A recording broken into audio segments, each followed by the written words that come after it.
distinguished guests, sisters and brothers, we are gathered here to discuss the draft UGC regulations 2025.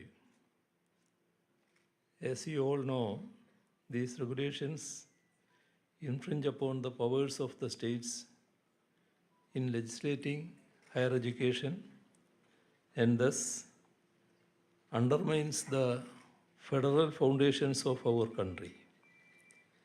It is in this context that this national convention assumes significance.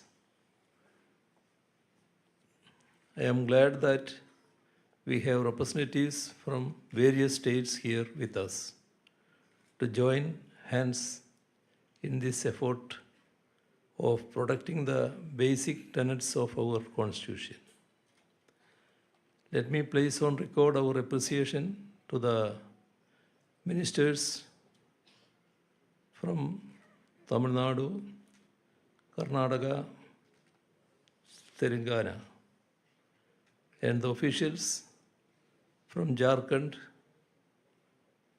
and Telangana who are present with us here today, representing their respective state governments. At the outset, let me extend a warm welcome to each one of you and underline the fact that the onus lies on us in attempting to redefine the role and function of the UGC vis-à-vis its regulatory power and reaffirming the role of states that establish and maintain state universities. State universities operate according to laws passed by the respective state legislatures. Under item 32 of the 7th schedule of the Indian Constitution, the establishment and supervision of universities are under the jurisdiction of the states. The union government's authority is limited to coordinating and setting standards for higher education, research institutions under item 66 of the union list. It is on the basis of this that the UGC issues regulations under the UGC Act. However, in his speech responding to the debate in the Constituent Assembly on August 31st, 1949, Dr. B.R. Ambedkar had clearly defined the scope and limits of item 66 in the union list. He said that if the pass marks or criteria for degree examinations conducted by various universities in India were to differ significantly, it would cause considerable difficulty. He further stated that the inclusion of such an item in the union list was only to avoid such uncoordinated systems and to ensure uniform standards and methods across states. We need to be mindful of these words when engaging in the framing of laws and rules pertaining to higher education. Despite the words of the chairman of the drafting committee of the Indian Constitution, according to the 42nd Amendment to the Constitution that came into effect on the 3rd of January 1977, education, including higher education, was moved from the state list to the concurrent list as item 25. And now the fact that it is in the concurrent list being used to not merely diminish the role of state governments in administering higher education, but to effectively sideline them as a whole, posing great challenges to our diverse systems of education prevailing in the states. The strengthening of such systems are essential for the preservation of our cultural and linguistic diversities. As soon as the draft UGC regulations 2025 became public, the anti-federal and anti-democratic content, which would have ruinous effects on the entire country's higher education sector, was evident. Therefore, the Kerala Legislative Assembly unanimously passed a resolution urging the Union government to withdraw them. We also called upon the Union government to engage in detailed discussions with all stakeholders, taking their opinion seriously before issuing new guidelines. Furthermore, we have appointed a 5-member committee under the stewardship of Professor Prabhat Patnaik to formulate our views on these new regulations and respond to the UGC. Professor Patnaik is here with us today and will be making a detailed presentations on the draft regulations. Therefore, let me not go into them at length, but just make mention at a few of the most glaring issues on it.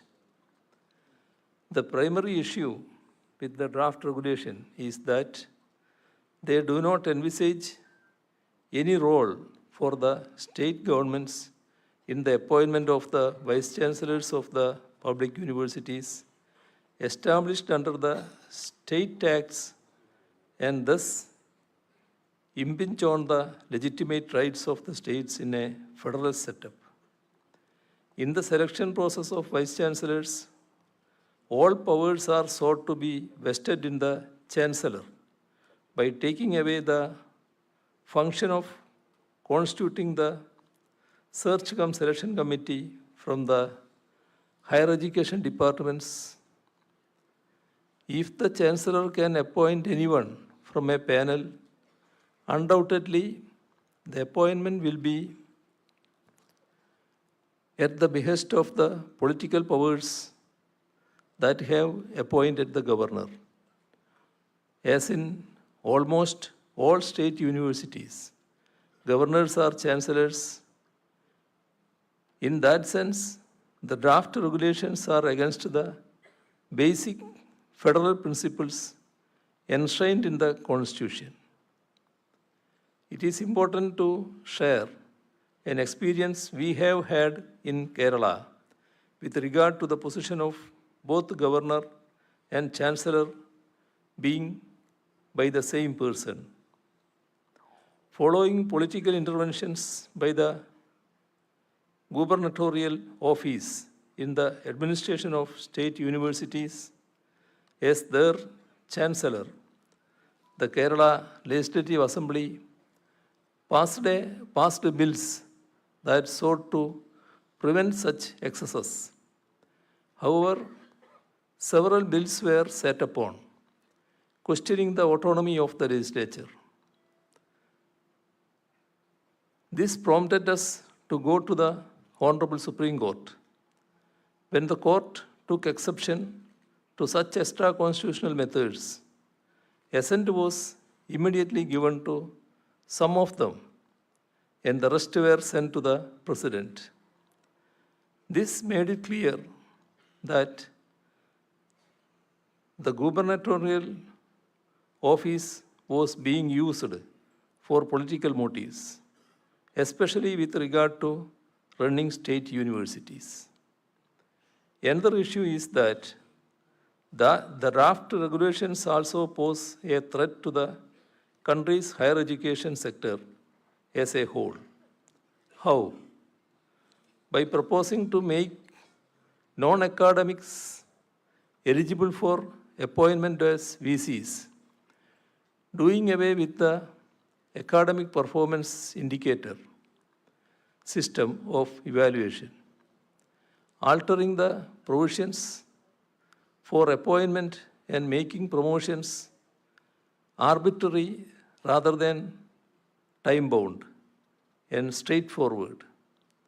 Also, the provisions related to the consequence of violations of the draft regulations are drastic, excessive, and undemocratic.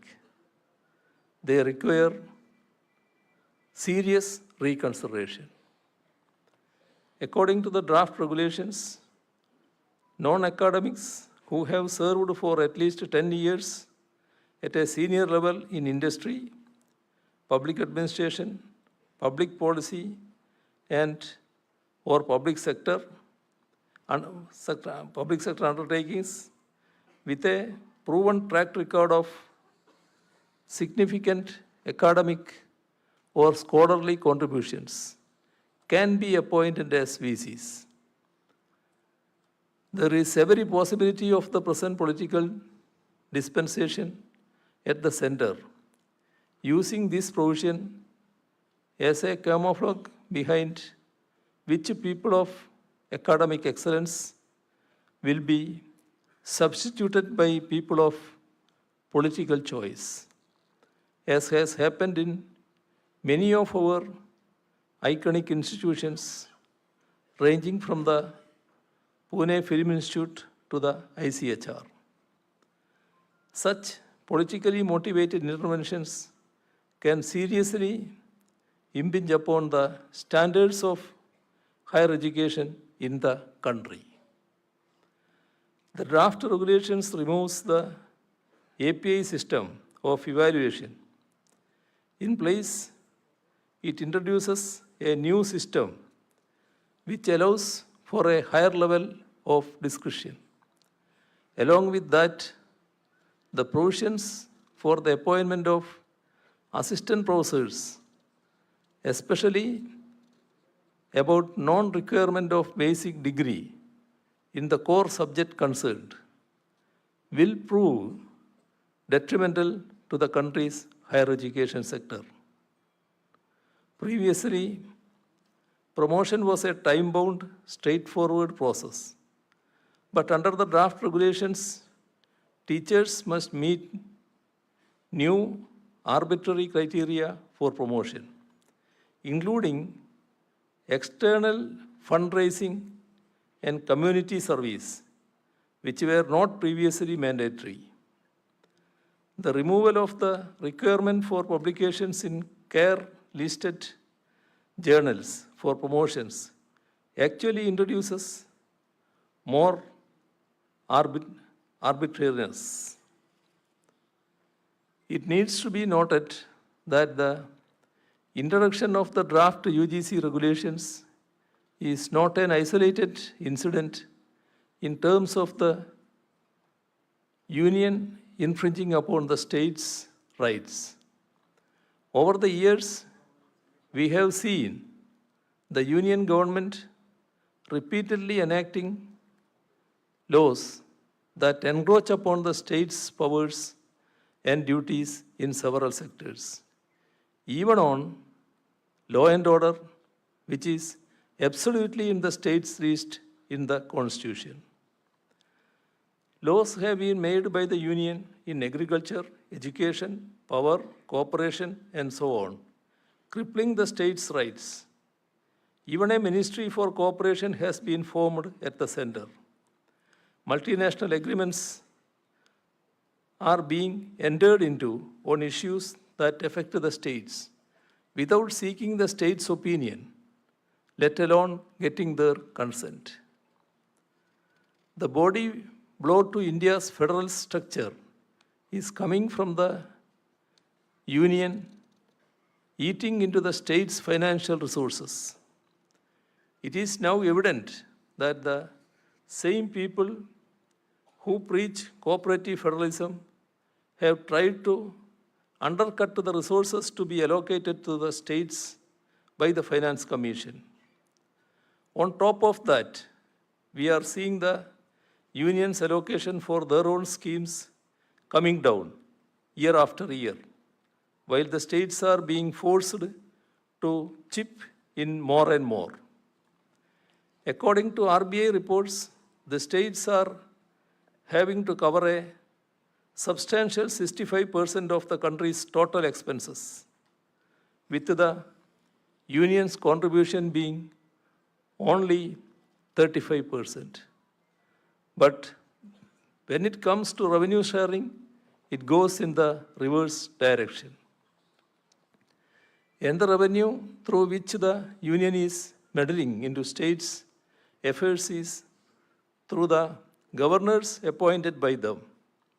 Constitutionally, governors are to exercise their duties on the advice of the state cabinets. However, we have seen governors in opposition ruled states acting at the behest of the powers that appointed them, that is, the union government. We are all familiar with the case that was filed by the Delhi state government in the Honorable Supreme Court and the verdict of the Constitution bench. However, within days of that landmark judgment, in which the Honorable Chief Justice opined that, quote, a constitutionally entrenched and democratically elected government needs to have control over its administration, unquote.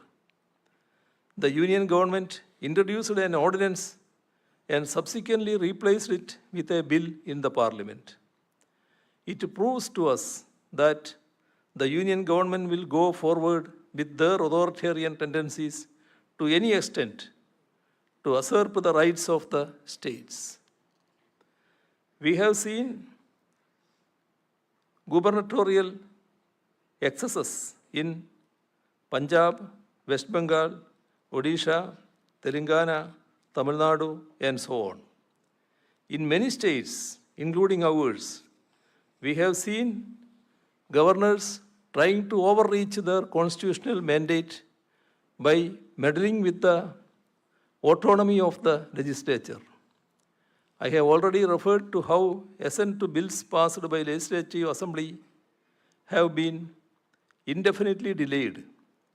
In this context, as it is to be noted that the Supreme Court did warn the governors that they were playing with the fire, yet governors continue to play their political games at the behest of their masters.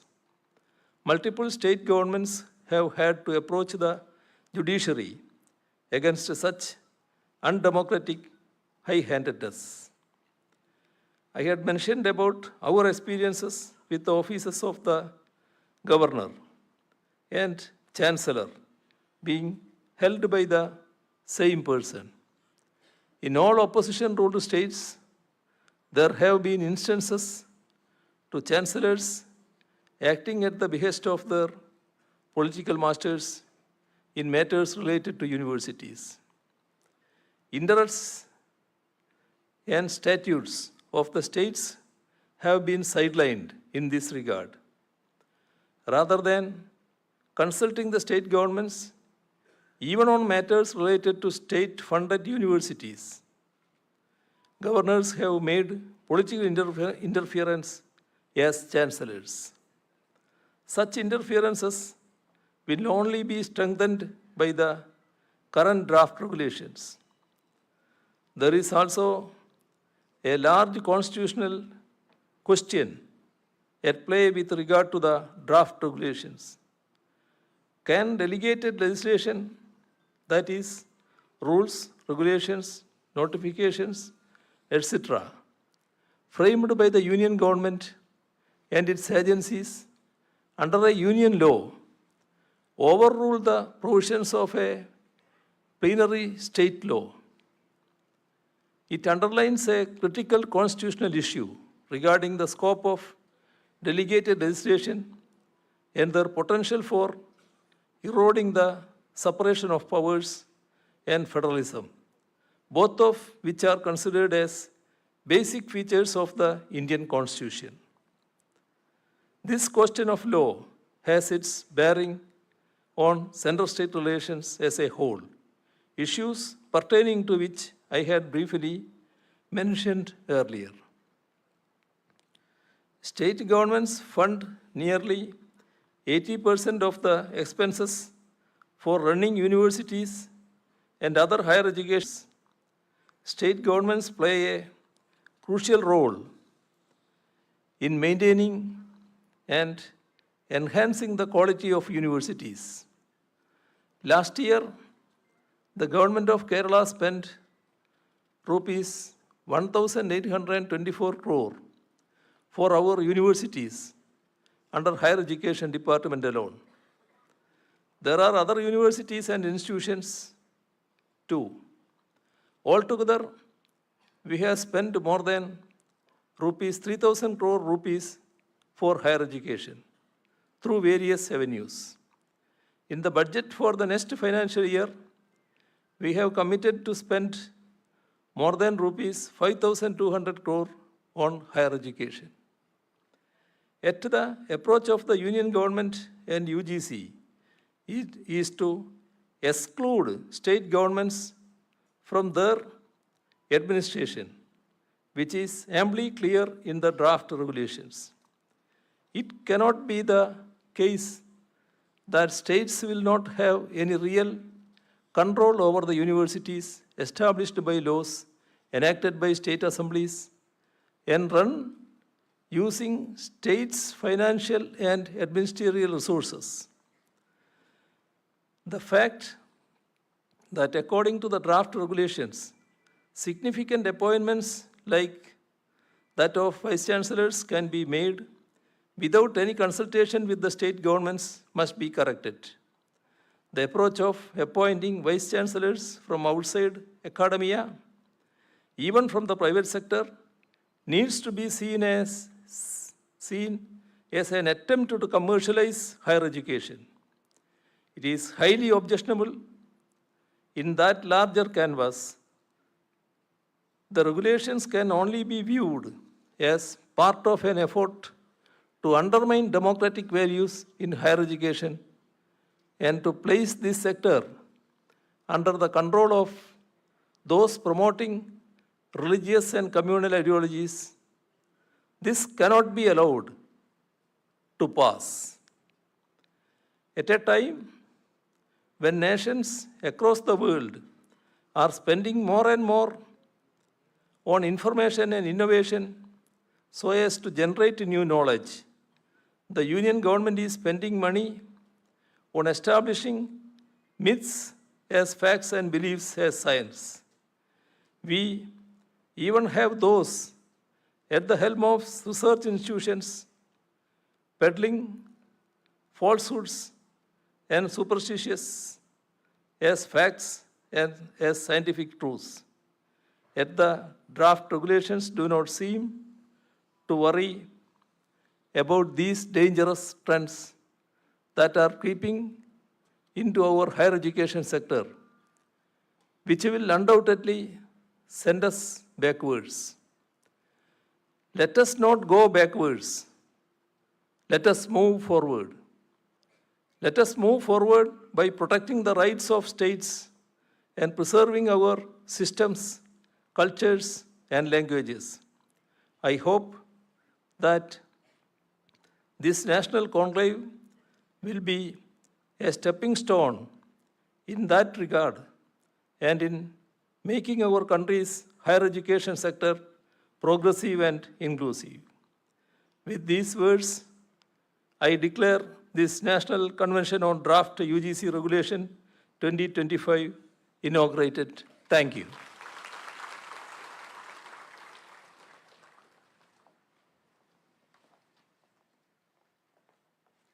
Thank you, sir. Now we have a guest of honor speaking to us. I invite the Honorable Deputy Chief Minister, Government of Telangana, Shri Batti Vikramaka Mallu, sir, to address the gathering.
It's not connected.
Honorable Chief Minister of Kerala, Sri Pinarayi Vijayan Garu, Honorable Minister for Higher Education and Social Justice, Dr. R. Bindu Garu, Honorable Ministers, Sri M.C. Sudhakar Garu from Karnataka, Honorable Minister from Tamil Nadu, Thiru Govi Chijian Garu, Sri K. Rajan Garu, Sri E.K. Shashidharanji, Sri Ramachandran Garu, Kadanpalli, and Sri P.K. Kunhali Kutti Garu, Sri V.D. Satishanji, and eminent academicians, distinguished guests, ladies and gentlemen, particularly the youngsters who have come from various educational institutions. I bring very warm greetings from the Chief Minister of Telangana, Sri Revanth Reddy Garu, who deeply values this discussion. While he could not be here, he has sent me as a firm advocate for the autonomy of states in shaping their own educational futures. It is often said that education is the foundation of progress. But what happens when, after laying a strong foundation, someone else keeps shifting the ground beneath it? That is what we face today. Decisions about higher education being centralized, leaving states as mere spectators in their own universities. The UGC's new regulations are a classic case of you pay the bill, but you don't get to order the food. States are expected to fund and administer universities.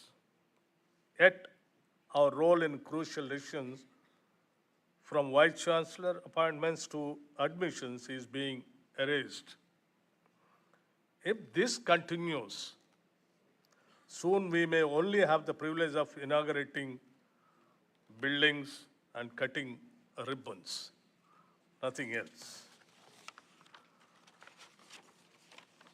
Education is as we all aware of, it's in the conquered list. Not a monopoly of the center. Telangana, like many states here, has built a system suited to people, expanding residential schools, setting up a skill university, recruiting teachers, but a one-size-fits-all policy is like forcing everyone to wear the same pair of shoes. Some will trip, some will limp, and no one will walk comfortably.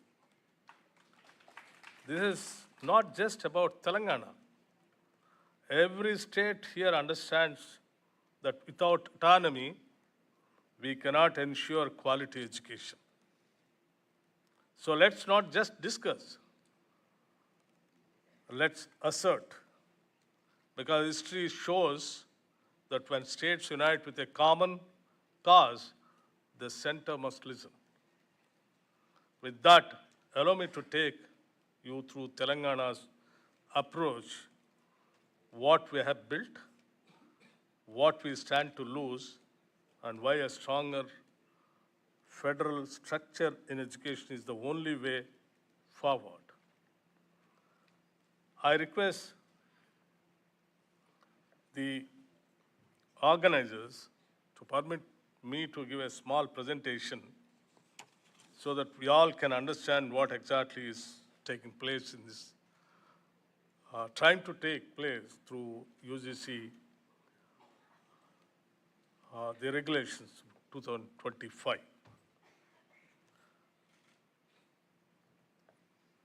Education role and development, what Dr. Babasaheb Ambedkar said, be educated, be agitated, be organized, be confident, never give up. These are the 5 principles of our life.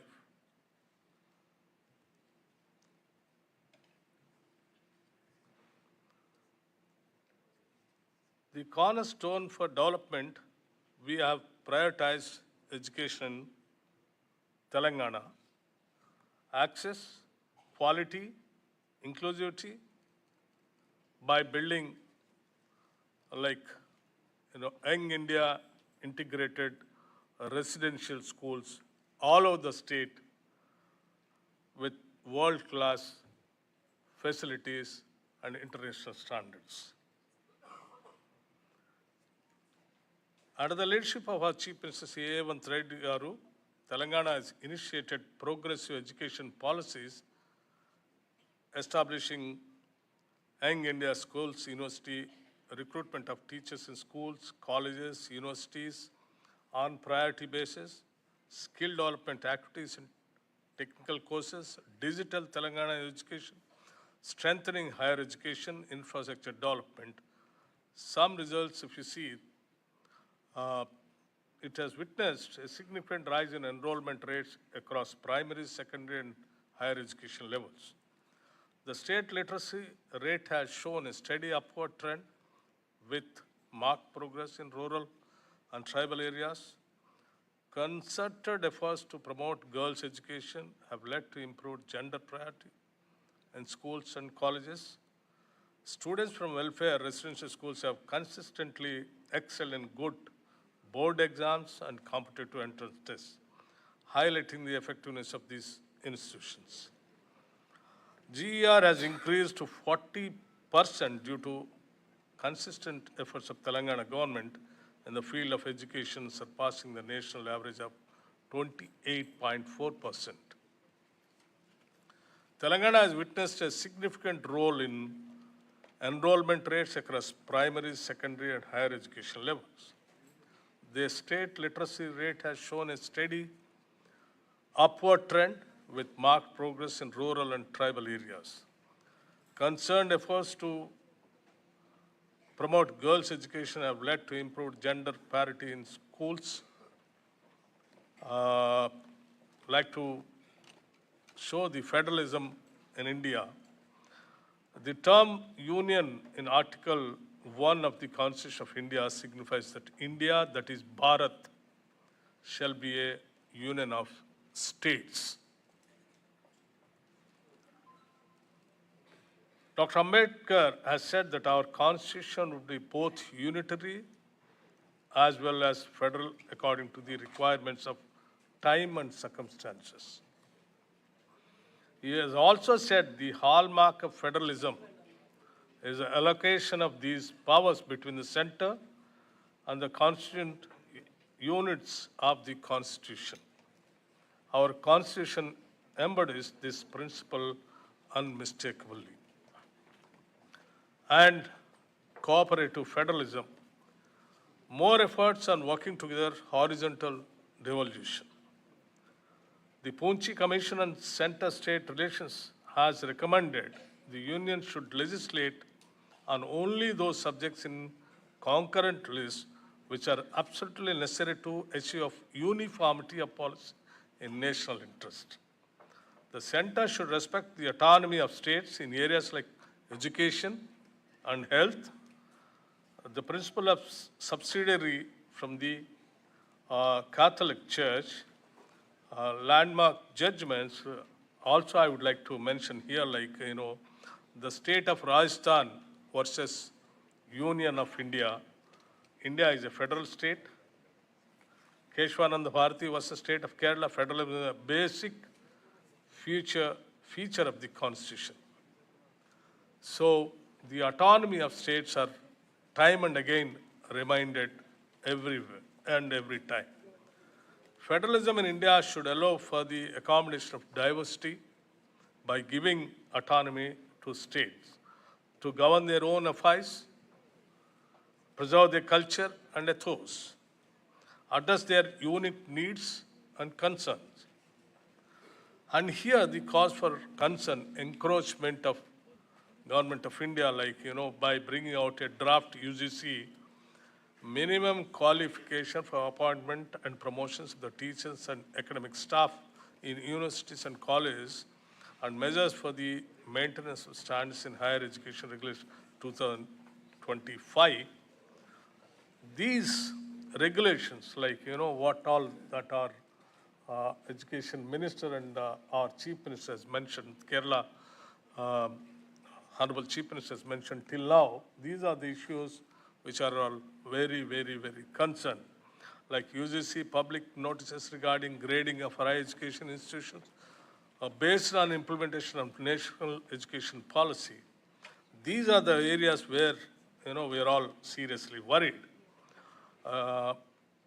Altered constitution of search committees for appointment of Vice Chancellor, obliterating state role, like eligibility criteria for appointment of Vice Chancellor, adoption of common university entrance test for UG and PG admissions. This is also very concerned subject. Grading based on minimum enrollment of 3,000 students in the current academic session in each, college, which is highly impossible if you go to any rural areas. Grading based on enrollment of international students. See, by keeping these conditions for UGC giving the grading to the colleges and universities, which are highly implementable in the states. Penal provisions for non-implementation of the new draft guidelines. If you don't implement, they want to, punish the universities. So these are the areas where we are all very concerned about the states' rights, like appointment of Vice Chancellor. Universities are primarily funded by state resources Education is a subject in current list of the Constitution.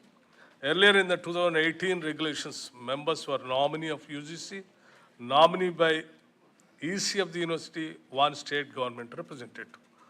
These are the actual earlier conditions. But now, if you see the UGC draft regulations, they have totally changed and they have taken into the hands of the center. The new regulations have removed the old state representative, nominee of the chancellor, nominee of chairman executive council of the universities, nominee of executive council of the universities, totally removing the state's role in VC's selection.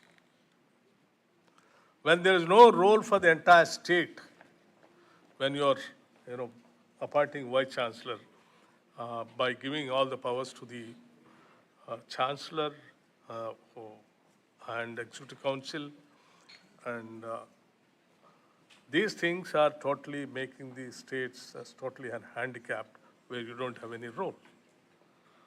This is where we are all concerned. And earlier, the vice chancellor's term, what our previous speakers mentioned very clearly about the term of the vice chancellor is to be 3 years. Now, with a 10 years of experience as professor, which is very valid and respectable condition.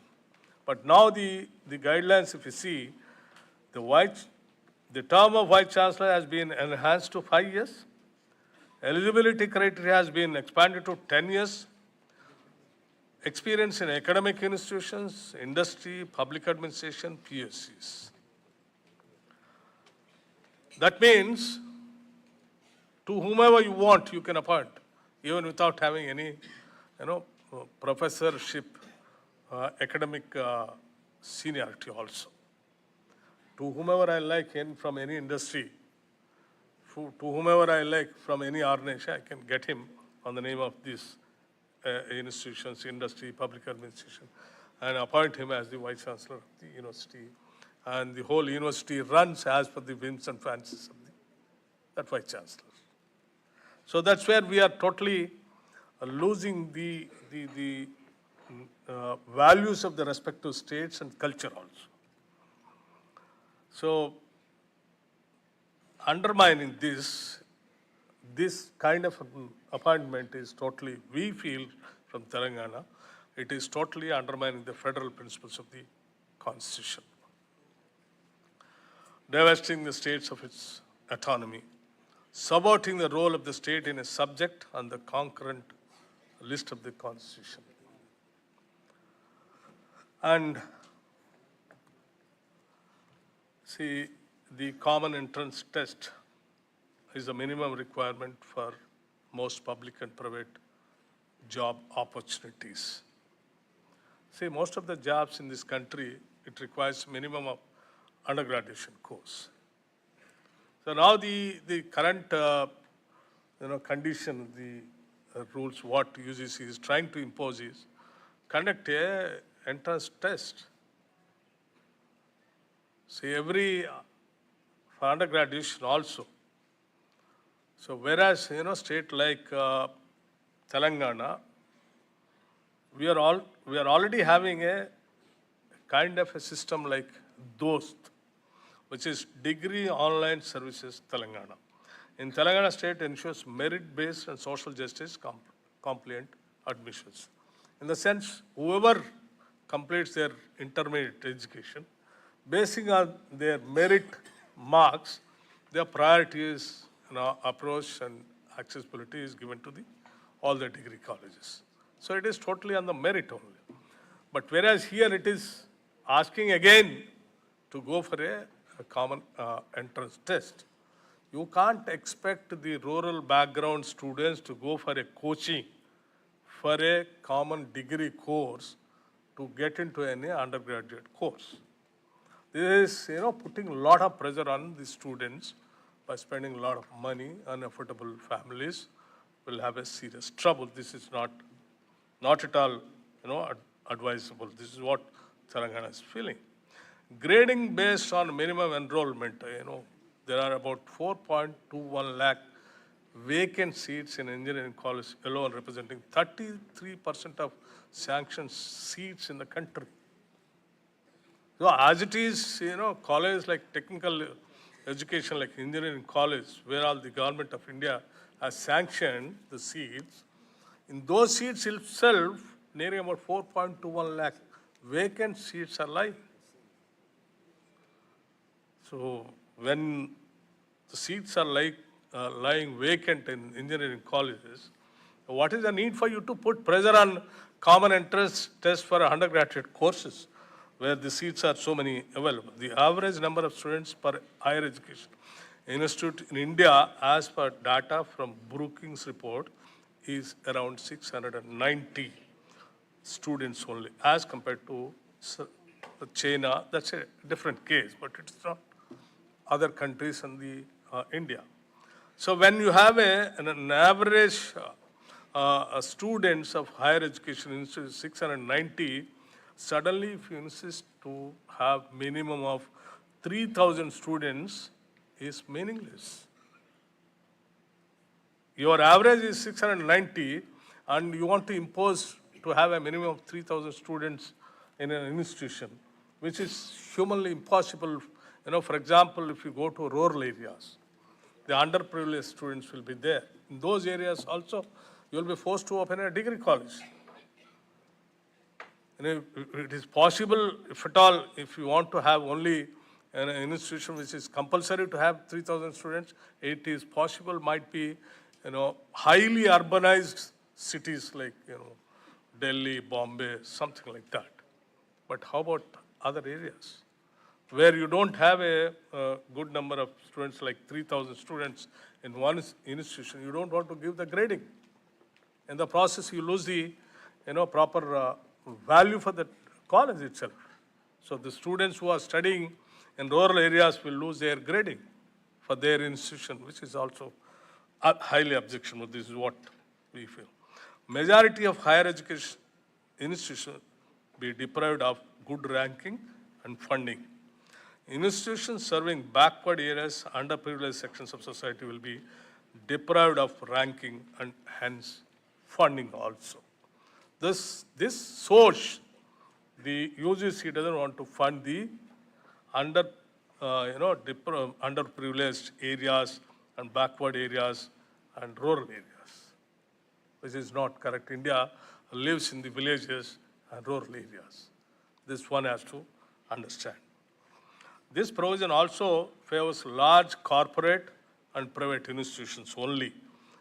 So this condition, we feel strongly only to suit to the corporate colleges and highly private institutions only.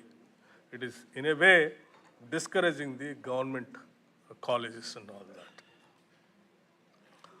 In the process, it is, making an education a big business center. So it is attracting international students. This is also one of the serious area where we all have to think about it seriously. There is a need to increase GER in the country, with the national average being just 28.4%, and several students from deprived socioeconomic backgrounds still unable to access higher education. There is an immediate need to focus on the state and country's requirement of increasing GRA rather than attracting international students. If you don't attract the international students, you lose the grading. When your own students are not having sufficient number to study in the centers, so you are focusing of inviting the international students and asking them to fill it with them, certain percentage. If you don't do that, you lose the grading.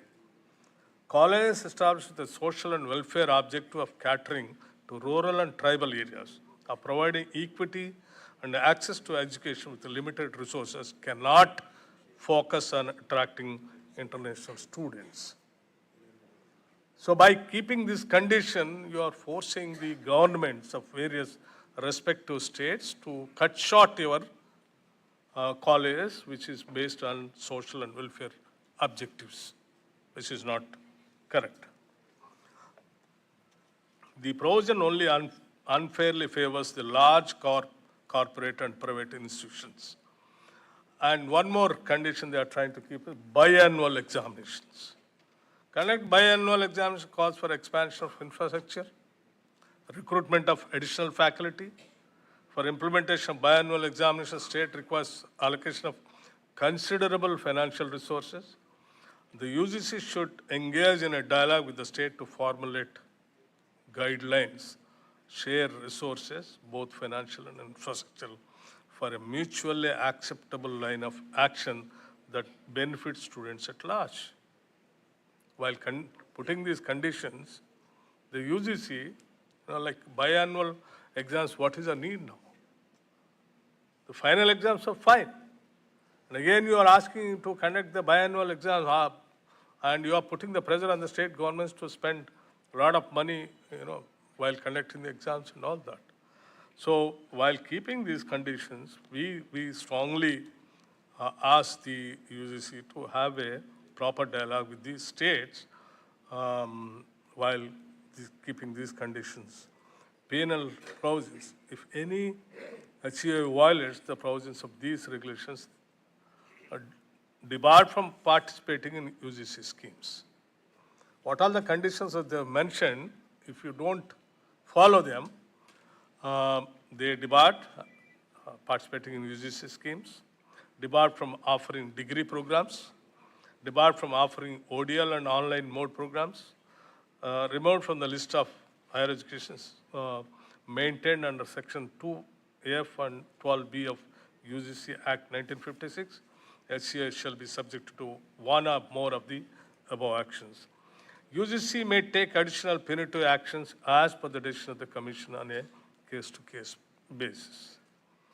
So if these things happens, what is the position of the state government universities when everything gets into their hands and they're keeping those conditions which we are unable to implement, and finally they want to punish all these state government universities by way of helping the private and corporate colleges and privatization of education. This is what is behind that. What is the way forward? Cooperative federalism, guiding principles of the constituency, we all have to think about it seriously to go forward. Consultation of states in education matters compulsory and legitimate being a part of the concrete list. Minimum financial support cannot be the basis of usurping state autonomy. States have more stakes in higher education institutions and need liberty and freedom in their governance. 2023 guidelines that have removed state role in establishment deemed universities off-campus centers. So we, the states of India, need to come together by keeping all these things in our discussion. Need to come together to operationalize the true spirit of federalism. Yeah. I propose and welcome on behalf of the state of Telangana, and before proposing and welcoming, I really appreciate for the initiation taken by the Karnataka government for conducting the first meeting and then carrying the torch to Kerala.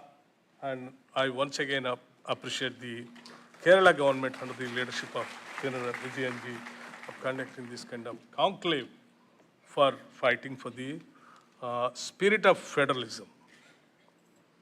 So, ladies and gentlemen, we began this conversation with the question, who should shape the future of higher education? Those who govern it, those who fund it, or those who are far removed from its realities? After all our discussions, I believe the answer is clearer than ever. States are not just administrative units. They are the life, blood of the nation's progress. Each of us here knows the pulse of our students, the aspirations of our youth, and the unique challenges we must overcome. Education cannot be run through a remote control from Delhi. It must be nurtured where it is needed, with policies shaped by those closest to the ground. If the culture truly believes in cooperative federalism, if the center truly believes in cooperative federalism, then cooperation must mean consultation, not coercion. We are not asking for favors. We are asserting our rightful role. And history has shown us that when state stands firm, when we speak in one voice, the echoes reach far and wide. I leave you with this thought: education is meant to open minds, not close doors. And today, we must ensure that the doors of autonomy and self-governance remain open, not just for us, but for generations to come.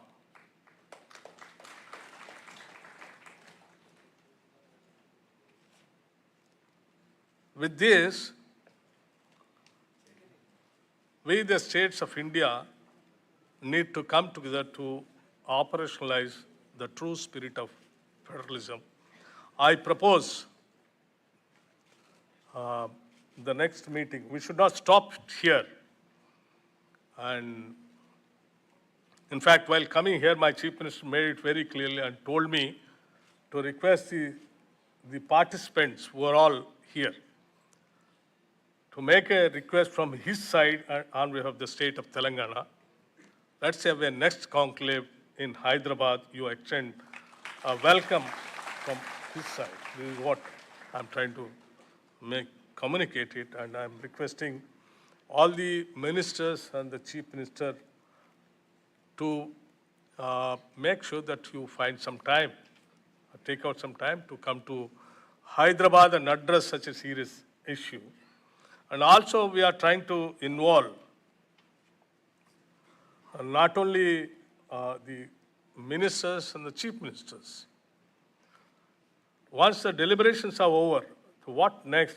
I think that we have to take it to the government of India and making and bringing by representation, by placing all our demands in front of them to change as per the requirements of the states, for which we thought that let's involve even member of parliaments also.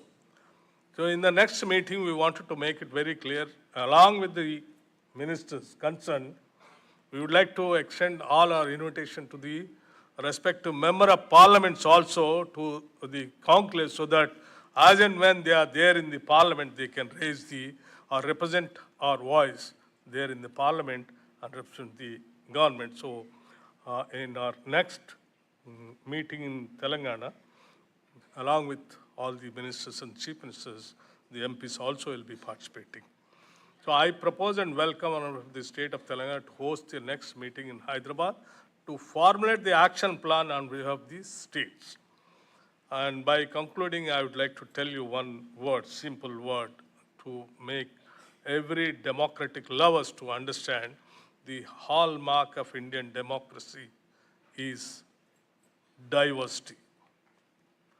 The hallmark of Indian democracy, the unity, is in diversity. This fundamental feature cannot be undermined. We don't choose the right path, we have a stark choice. So with this, I thank all the participants and the Chief Minister of Kerala and the Education Minister for giving me this opportunity for making our views in front of you. I thank all the academicians, intellectuals, youngsters, professors, and all of you. Thank you once again.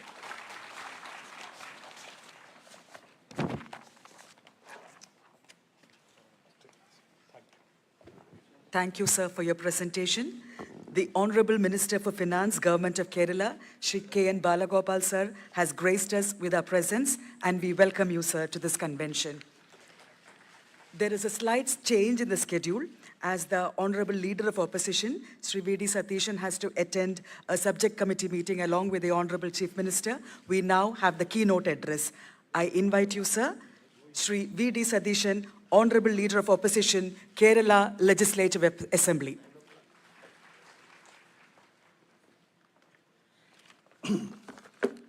Honorable Chief Minister, Honorable Ministers, and distinguished guests on and off the dais, and my dear friends, I won't take much time.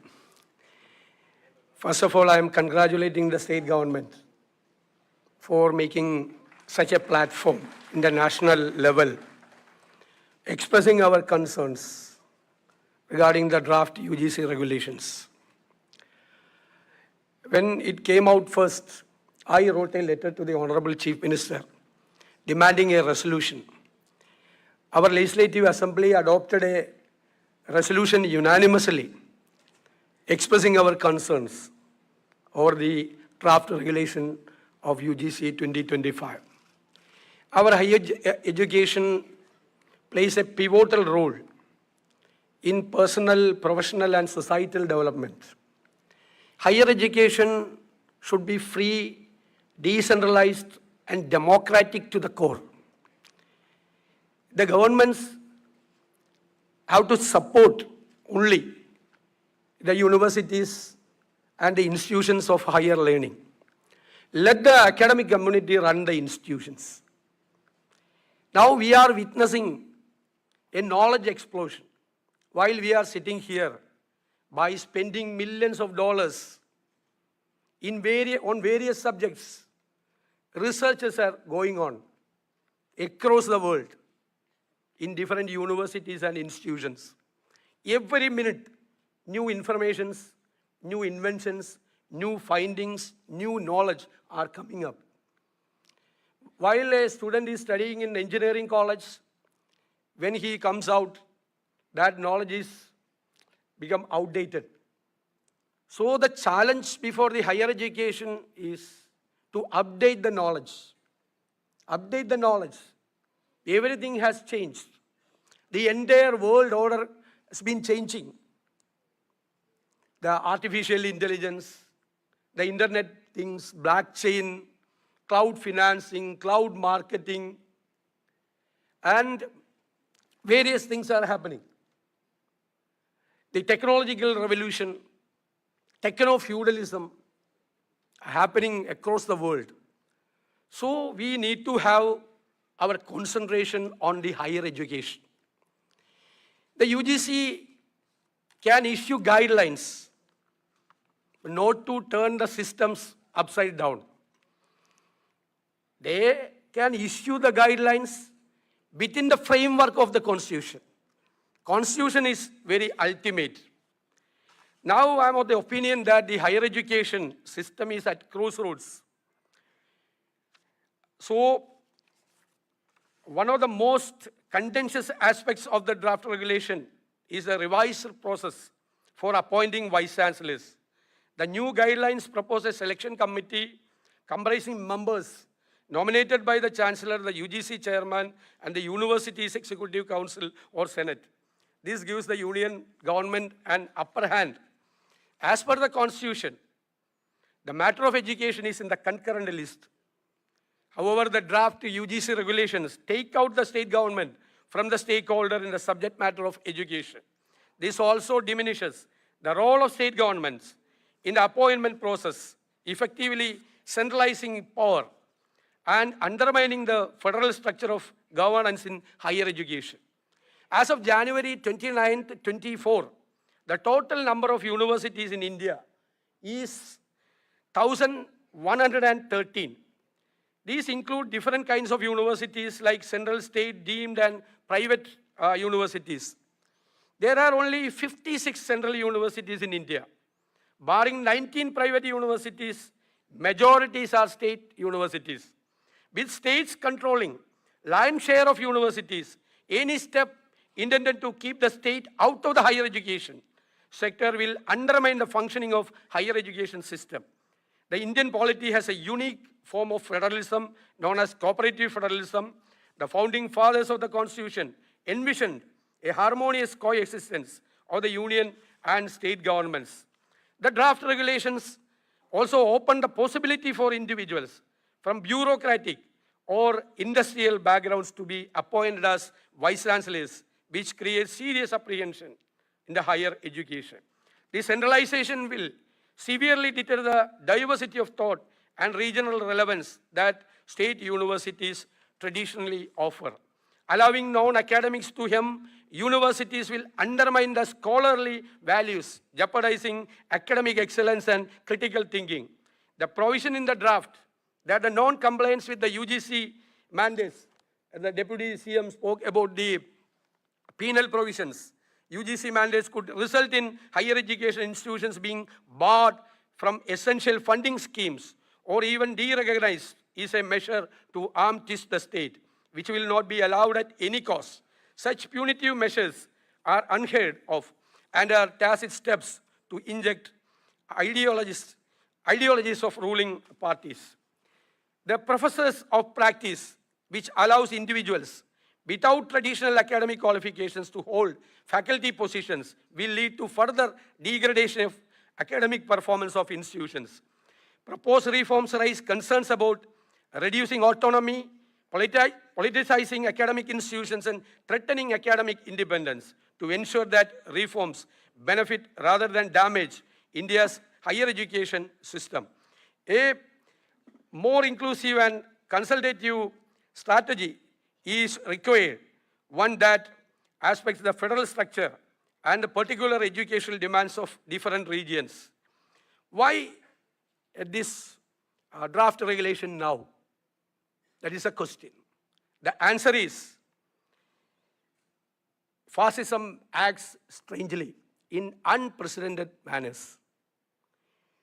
What should be done? My suggestion is that we have to act strongly, legally, constitutionally to ensure rule of law and constitutional values. Thank you. Thank you, sir. Now we have our guest of honor.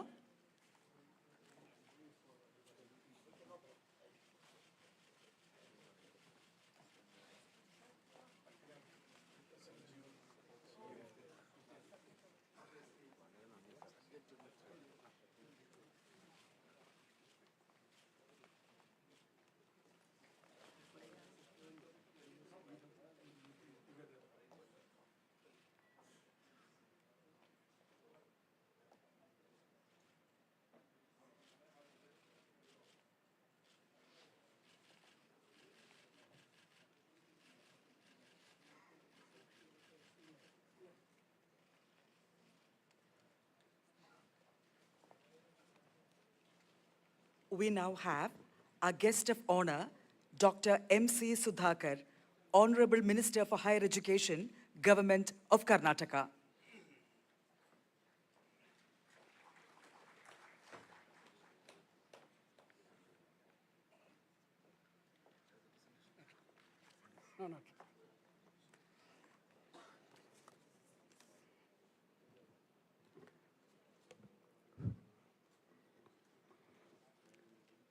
Good afternoon to one and all here. Honorable Chief Minister of Government of Kerala, Shri Pinarayi Vijayan sir,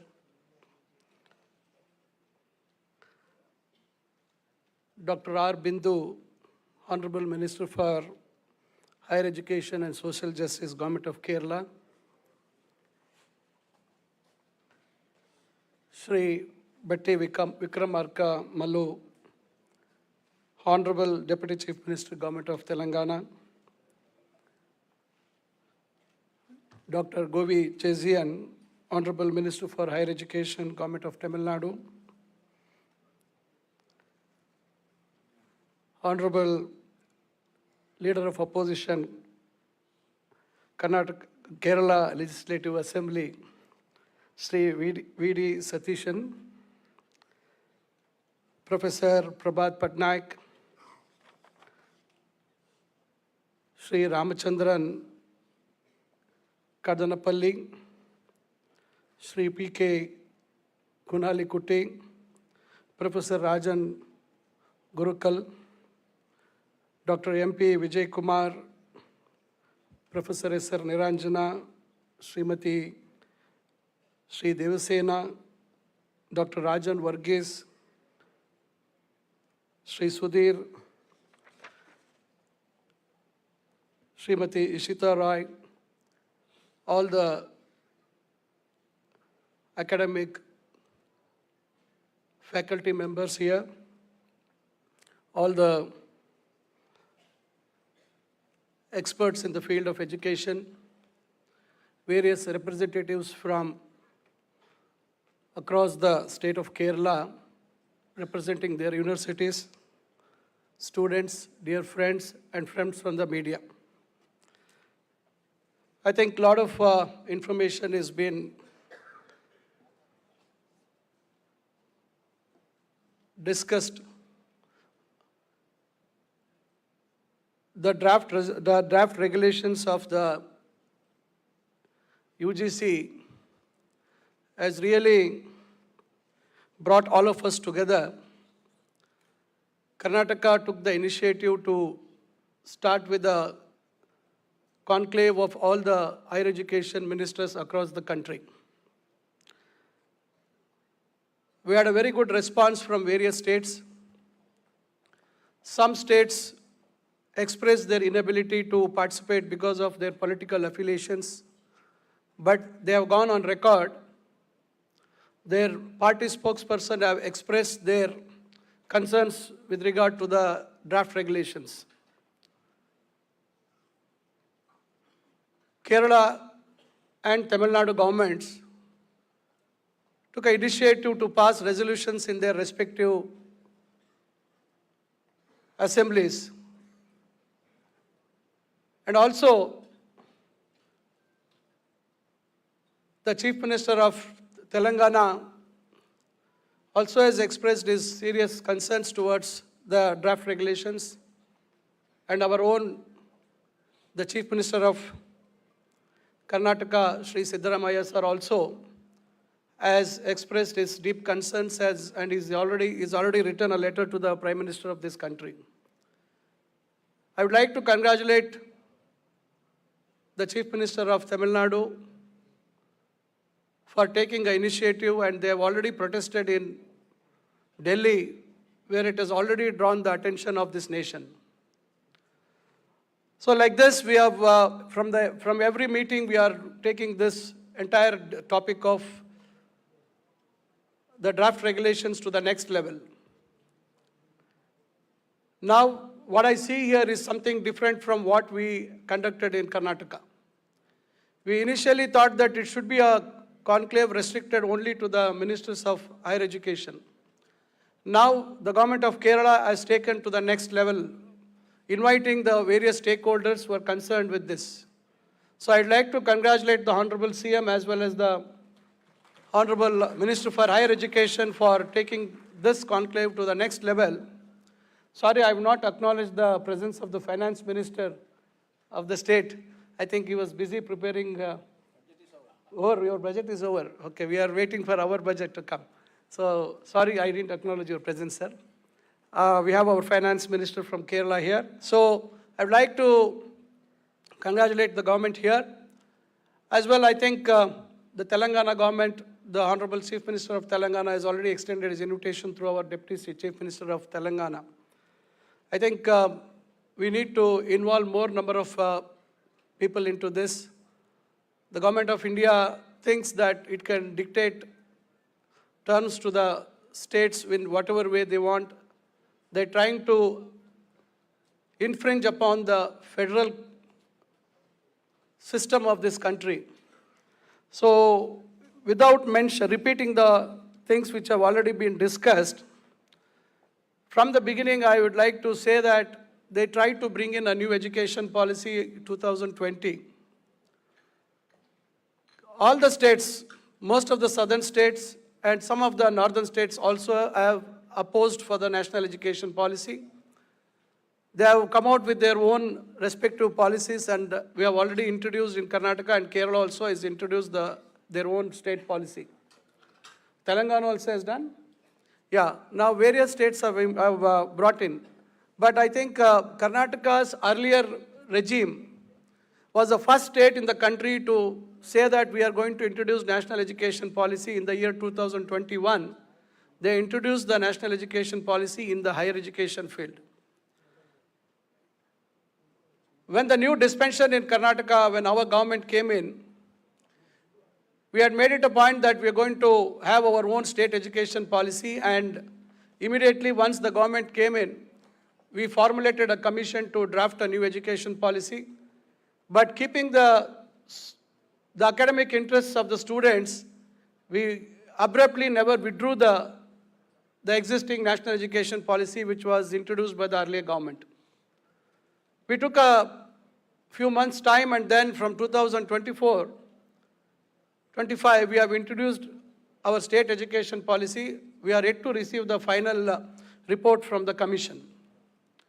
But what I would like to say here is, any reforms in the system of education to be brought, probably I think everybody is aware that there is something called a Central Advisory Board for Education, wherein the various representatives will be there, and mainly the ministers for higher education from all the states will be part of that advisory board. Probably if the government of India was very serious about taking everybody along with the federal system, they could have invited all the stakeholders, the concerned ministers for higher education. Probably they would have taken the respective governments into confidence, and probably they could have said that, okay, we need to create more employability now. Our system of education is not being able to give employment to our graduates. So what is that we have to do? What is the lacunae in the present system? How do we fix this lacunae in the present system? And how do we take it forward? And how do we increase the GER in this country? So this is what I think probably the UGC should have thought. But unfortunately, UGC's interest is something else. I think they feel that whatever system of education is there abroad, I think whatever is being practiced abroad for various years, and the fabric, the social fabric itself is different abroad. And higher education is not free abroad. I think many people will accept what I'm saying. Many foreign countries, the higher education is not free, and we have to pay from our nose. Through our nose, I think we have to pay. But they have adopted various systems of education in those countries. But with our huge population, with our diversity, with our socio-economic fabric is totally different, we cannot try to bring in a system which is there abroad and try to force on people to accept it. For example, I would like to mention here is, already I think our Deputy CM from Telangana mentioned about biannual admissions. How is it practically possible to have biannual admissions is one thing to be thought. There's one more thing what they have brought in is dual degree program. How practically possible is dual degree program in our present situations? Another thing is fast track degree course. How can it be possible to have a fast track degree course? Do we really have the faculty members to cater to the present system of education now at the present universities now? I don't know. I don't have much information about the faculty position in the universities of Kerala. But as far as Karnataka is concerned, there is a huge gap. Karnataka boasts of the highest number of universities in the country. We have about 32 public universities. We have around 29 private universities. We have central universities. We have other specialty universities, health university, technical university. We have animal husbandry university. We have rural development university. We have agriculture universities. We have deemed universities.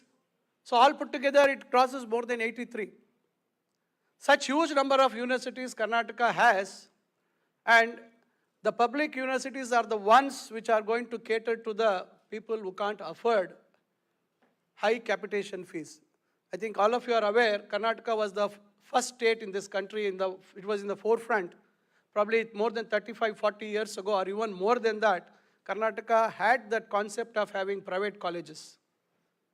When I was studying, when I joined for my Bachelor of Dentistry in year 1986, my batch was having 108 students, and out of which 45 students were from Kerala. Kerala had the biggest representation at that time. So you are all aware that how things have evolved in Karnataka, how information technology has grown, and it is the leader in information technology in the country, and it is called the Silicon Valley of India. So with all these things, we have our various issues there. So the UGC should always think, how do we bring in industry, academia together? How are we going to derive our syllabus which is going to match the requirements of the industry? This is where I think UGC should have given more emphasis. UGC should have thought about this. Let's have a meeting. Let's bring in the industry. Let's make the industry mandatory, that the industry should give internship programs for the students who are going to graduate or who are studying here. We all talk about finishing schools. We all think about trying to bring in skill-related programs post our graduation. I don't think that is the ideal thing to be done. We need to bring in skill-related education within the course curriculum as well as during the course duration. Our students should not spend more money to again upskill themselves or further skilling themselves. This is the areas where the UGC should have thought about it. This is where UGC failed. Administration is the domain of the state governments. All the universities have been formed or established by the state enactment, state legislations. When the state legislations have enacted and brought the universities into existence, why is UGC trying to take control over the universities? This is the point to be discussed and debated. This is the area which all of us have to think. So, the regional aspirations, very important. India being a very diverse country, various languages, cultures within the state, one region has got its own culture. Very uniqueness is there. How do we address these things? These things have to be left to the respective governments. We are all aware, being in public life, we know, if there is any delay in an exam in a particular university, there are calls from the students to us, public representatives, we are answerable. If there is any malpractice, if there is any irregularities in the appointments in the universities, we have to answer in the different floors of the house. We are answerable to the people. Various issues pertaining to the universities are questioned in our respective assemblies or councils. We are answerable for that. Do you think the UGC is going to come and answer all these questions? Or are they going to address these issues? These are the areas what we have to look into it. This is where UGC has to restrain itself. UGC has to be proactive in terms of improving the quality of education. Appointment of a Vice Chancellor is not going to bring in a drastic change. With the present system of appointment of a Vice Chancellor, a person who has put in more than 24 years of service in academics is only eligible to be appointed as a Vice Chancellor. Not a person with the experience of 10 years in management or bureaucracy or in various other, in the industry or any other field, without any academic background, without any academic experience. How are you going to conduct the exams? Thousands and lakhs of students are going to be in the system of universities. Various lot of intricate things are there, which a professor who is there part of the academics would have gone through all this, would have been exposed to all these things. This is the areas what we have to be concerned. This is where academics is going to matter when it comes to the appointment of the Vice Chancellor. In Karnataka, we have an act, Public Universities Act year 2000. It very clearly says the chancellor in concurrence of the state government, keeping merit, equity and social justice, shall appoint one person from the panel of 3 people recommended by the Search cum Select Committee and referred by the state government. There was a judgment in Karnataka High Court saying that just oral concurrence is not going to be accepted. There should be a written concurrence by the state government when the chancellor is going to appoint a particular vice chancellor. This is what it was very clear. But unfortunately, the UGC is thinking of something else. They want to snatch the rightful powers of the state. They want to try to be more authoritarian on the state governments, which are responsible for the financial positions of the universities. The state governments fund the physical infrastructure. The state governments pay the salaries. The state governments pays the pensions. All these things have been set aside by the UGC, and they have tried to override the powers of the respective state governments and trying to infringe upon the powers of the state governments. So, friends, when it comes to national education policy, there's a lot of debate which has happened throughout the country. I think probably 20, 25 years, 30 years ago, we had universities which were multidisciplinary. We had medical colleges under a university. We had engineering colleges under the university. But now, as the days passed earlier, people thought that we should have a separate university for medical education. We should have separate university for technical education. But what the NEP says? Somebody who has joined for a BCom course can have an open elective in artificial intelligence. Where do you get a faculty of artificial intelligence in a commerce college? Things have changed. I think we have to come back to multidisciplinary universities if at all NEP has to be implemented successfully. You cannot just cut and paste the policies of foreign universities and try to bring it here, try to forcefully make the universities follow that. How is it possible? Are you going to give the system of education in this country into the hands of the private partners? What are the poor people in this country going to do? Where do they go and join now? Can they afford to pay high capitation fees? This is the things we have to deliberate on that. And a lot of other issues. See, now in Karnataka alone, in our technical and non-technical colleges, we have more than 13,000 guest faculties. We have around more than 1,200 to 1,300 guest faculties in the universities. There is a big gap of faculty recruitment. And now the draft regulation says there cannot be a guest faculty more than 6 months. A lot of agitations have happened. The guest faculty is insisting that they be paid 12 months of salary in a year. We are able to pay them only 10 months of salary. Now UGC says that you cannot keep them for more than 6 months. Here UGC has to be proactive. UGC has to come to the rescue of the respective state governments. Say that, okay, this is the timeline we are fixing.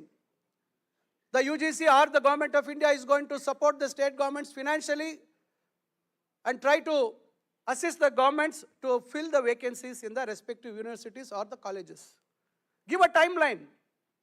This is where UGC has to think. Not just blindly bringing in fancy names, fancy things from abroad. This is not the role of UGC. Anybody can do, anybody can dream, anybody can imagine, but it has to be a reality, it has to be practical. This is the area what the UGC has to seriously be concerned about. Another issue,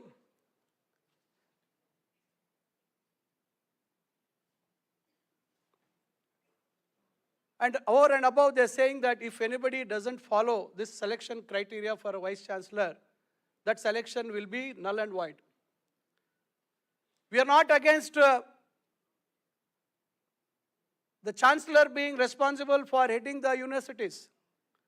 But by convention, the governors of the various states are the chancellors of all the universities. In Karnataka, we have a national law school where the Chief Justice of India is the chancellor. We have other various national law schools in other states.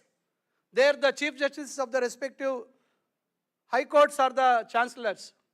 But of late, the relationship between the chancellors or the governors and the state governments is deteriorated very badly. A lot of political interference is happening. There is no faith in the constitutional position now. This is where I think the issue is now boiling down. They're trying to empower the chancellor with more powers. Tamil Nadu government has already passed a resolution bringing the chief minister of the state as the chancellor. The bill has been passed by both the houses. It is still pending with the governor. Kerala, I think, also has passed a different concept, a different way of this thing. Now, Karnataka has brought in, already passed a change in the act. We have brought the chief minister as the chancellor in a rural development university. We are on the verge of getting our public universities act amendment also is ready now. We are also contemplating on what should be done. And for the information of the audience here, the state of Gujarat already has brought in amendment last, I think, 2024, I think they have brought in an amendment. They have kept the chancellor's role as just a decorative role, only to be present or to be part of the convocation. Conferring the degrees is the only role given to the chancellor in the state of Gujarat. The rest of the powers, appointing the vice chancellor, everything was vested with the state government. This was done by the state of Gujarat because now with the present dispensation in the center, for everything they say Gujarat is the model.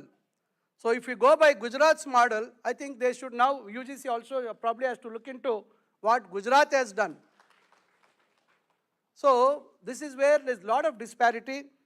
So I don't want to take much of your time. I think it's already we are running late. So once again, I congratulate the state of Kerala for carrying it forward. Telangana has already now invited us. Tamil Nadu is way ahead and they're very proactively fighting against the draft regulations. I think the days to come, we need to include or probably involve more number of academicians as well as the common people. They should understand why these state governments are opposing this draft regulations of the Universities Grants Commission.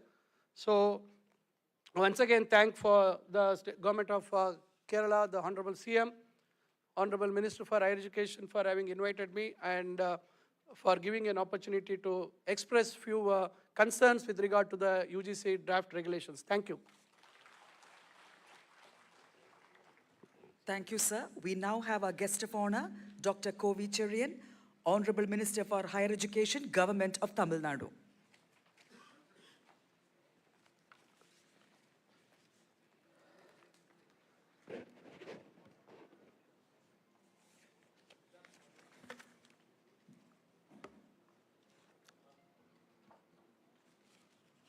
மாணவர்களுடைய நலன் கருதி பல்கலைக்கழகத்தினுடைய நலன் கருதி 2025 UGC வரைவுக் கொள்கையை திரும்பப் பெற வேண்டும் என வலியுறுத்தி கல்வியில் என்றைக்கும் முதல்நிலை மாநிலமாக விளங்குகிற கேரளாவில் நடைபெறுகிற இந்த கருத்தரங்க நிகழ்ச்சிக்கு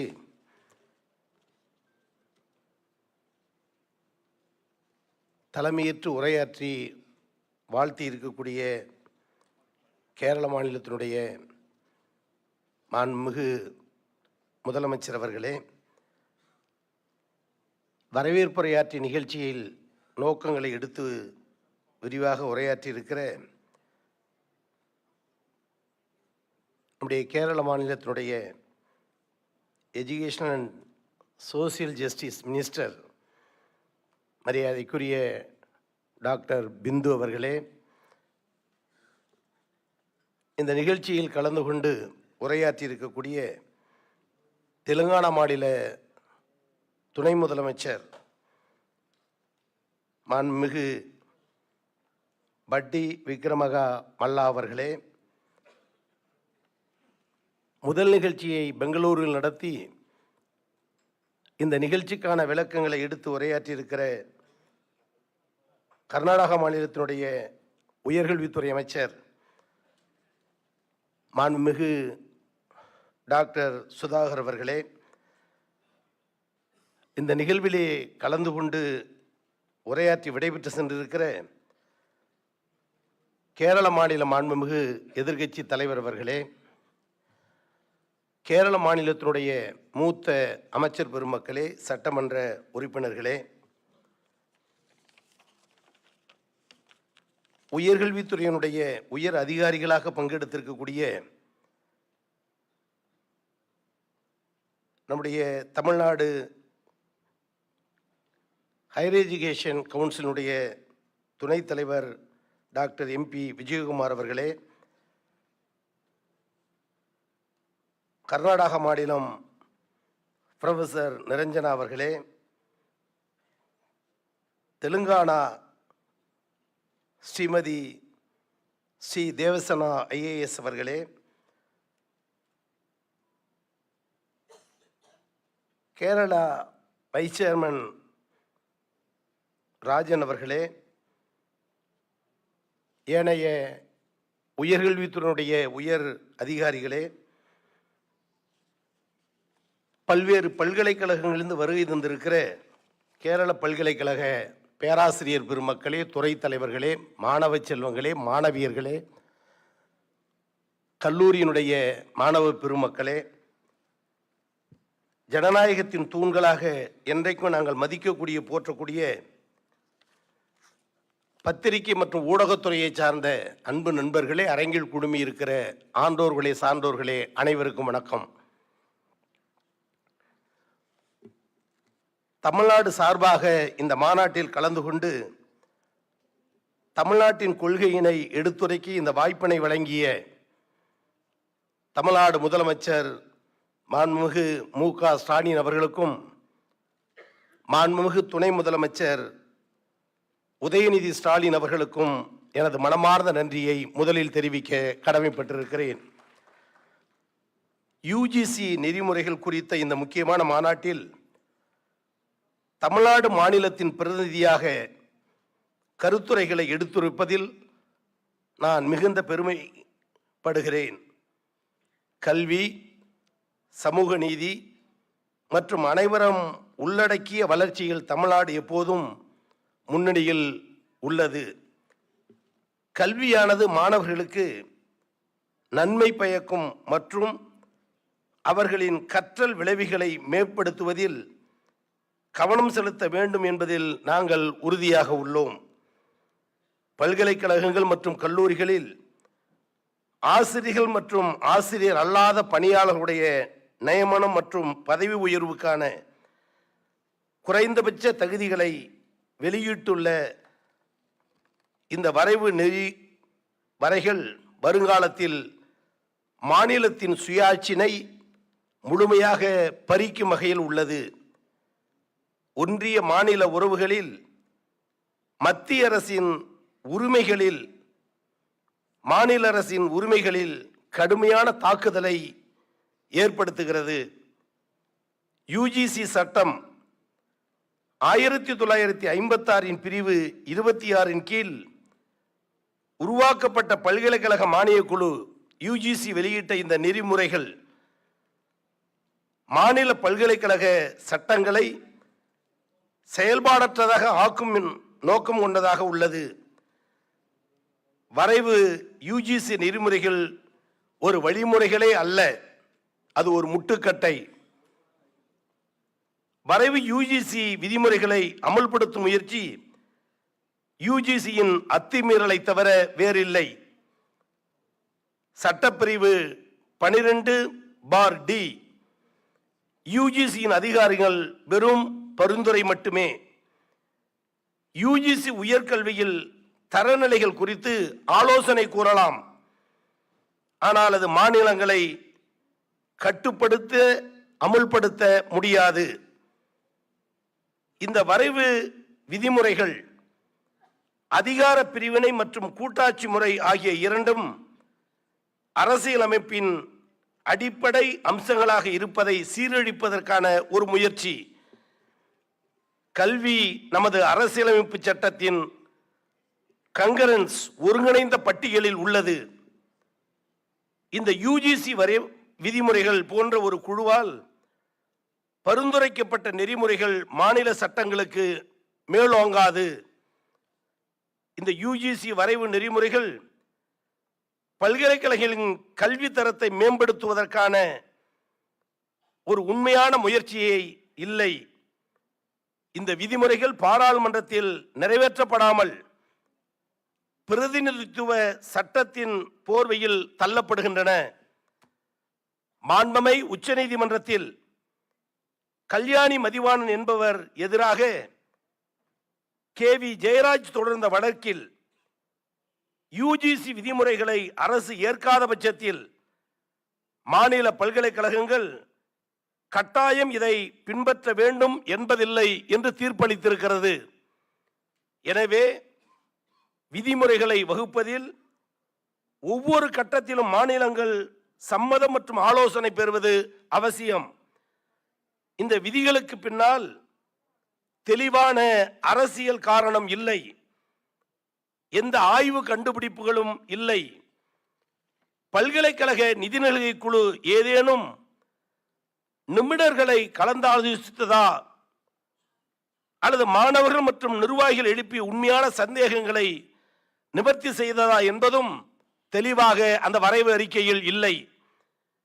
யுஜிசி மற்றும் தேசிய கல்விக் கொள்கை NEP ஆகியவற்றின் வழிகாட்டுதல்கள் நமது நாட்டின் அதன் பொருத்தம் மற்றும் பயனை பற்றி எந்த சிந்தனையும் பயன்படுத்தாமல் மேற்கத்திய நல்லெடுப்பாக தான் இது தெரிகிறது. அதனால்தான் இந்த வரைவு கொள்கையை பெரும்பாலான மாநிலங்கள் எதிர்க்கிறது, திரும்ப பெற வேண்டும் என்ற கோரிக்கையை வலியுறுத்துகிறது. இந்த வரைவு விதிமுறைகள் கல்வித்தரம் குறித்த மேலோட்டமான கருத்தை முன்மொழிகிறது.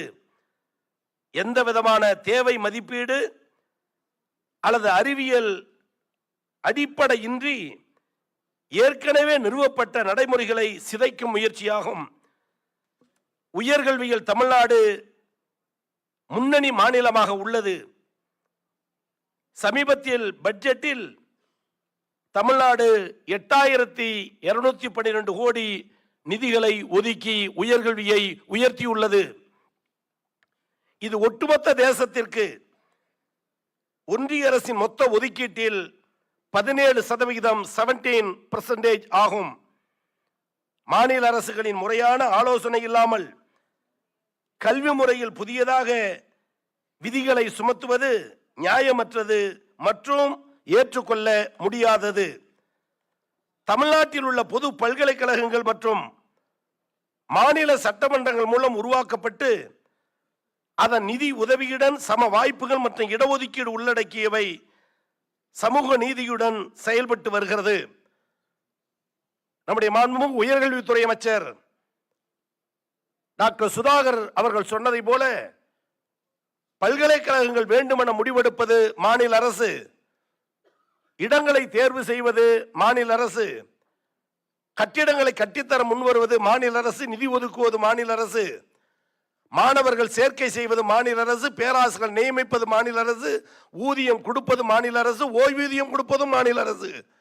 ஆனால் துணைவேந்தர் நியமனத்தில் மட்டும் மாநில அரசு பங்கில்லை என்பது உயர்கல்வியின் கருத்தை அறுப்பதற்கு சமம், இல்லை என்றால் அவர்களை அவமானப்படுத்துவதற்கு சமம்.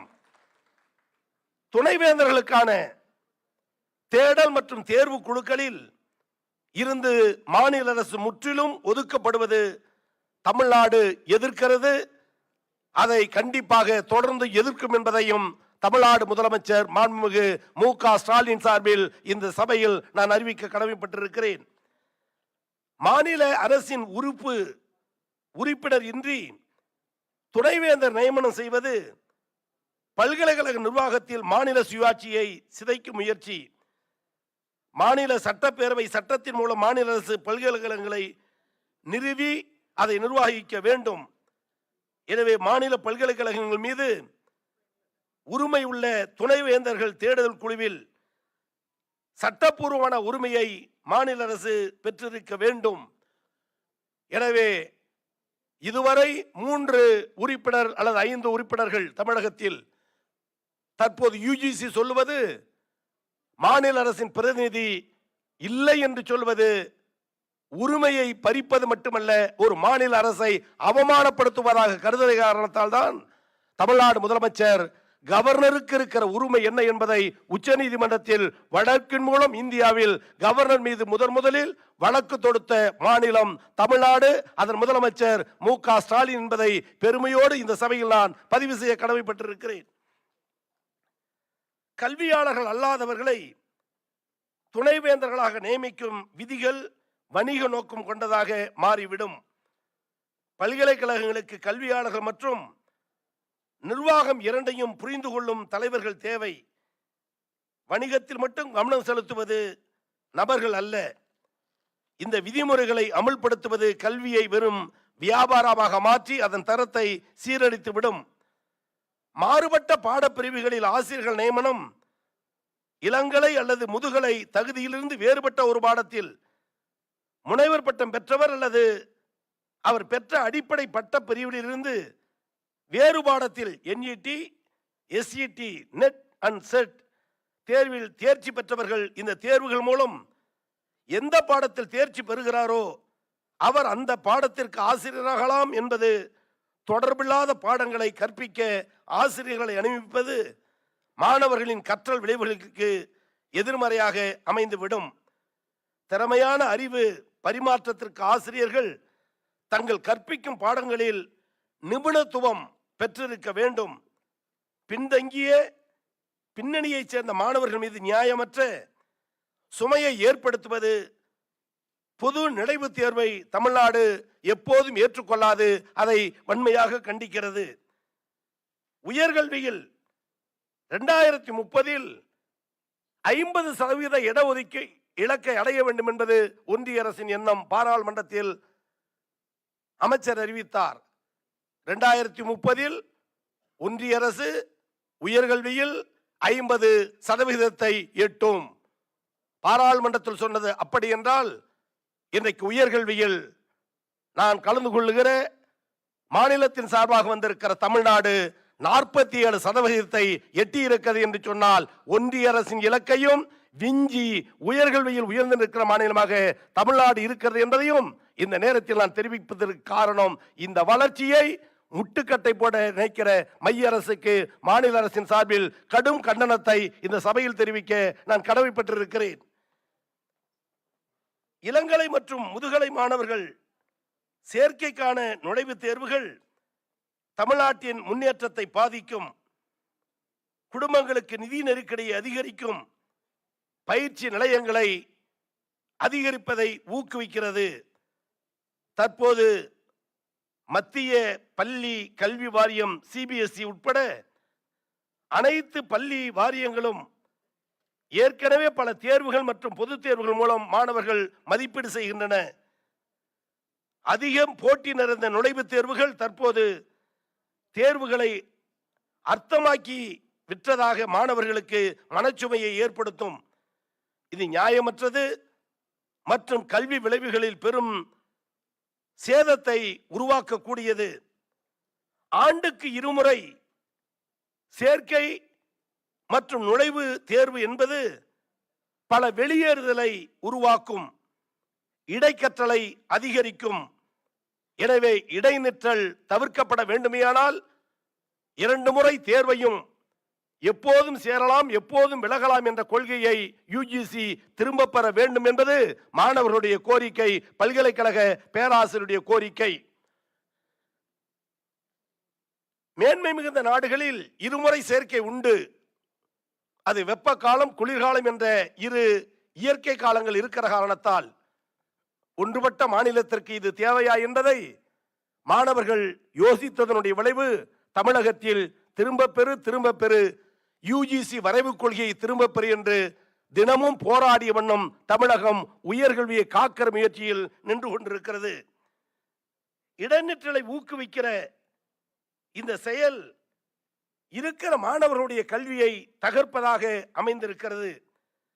இந்த விதிகளை பின்பற்றவில்லை எனில் பல்கலைக்கழகங்களுக்கு வழங்கும் பட்டம் செல்லாது. பல்கலைக்கழகங்களின் அதிகாரங்களை ரத்து செய்து விடுவேன் என்று மிரட்டுவது ஜனநாயகத்திற்கு விரோதமானது.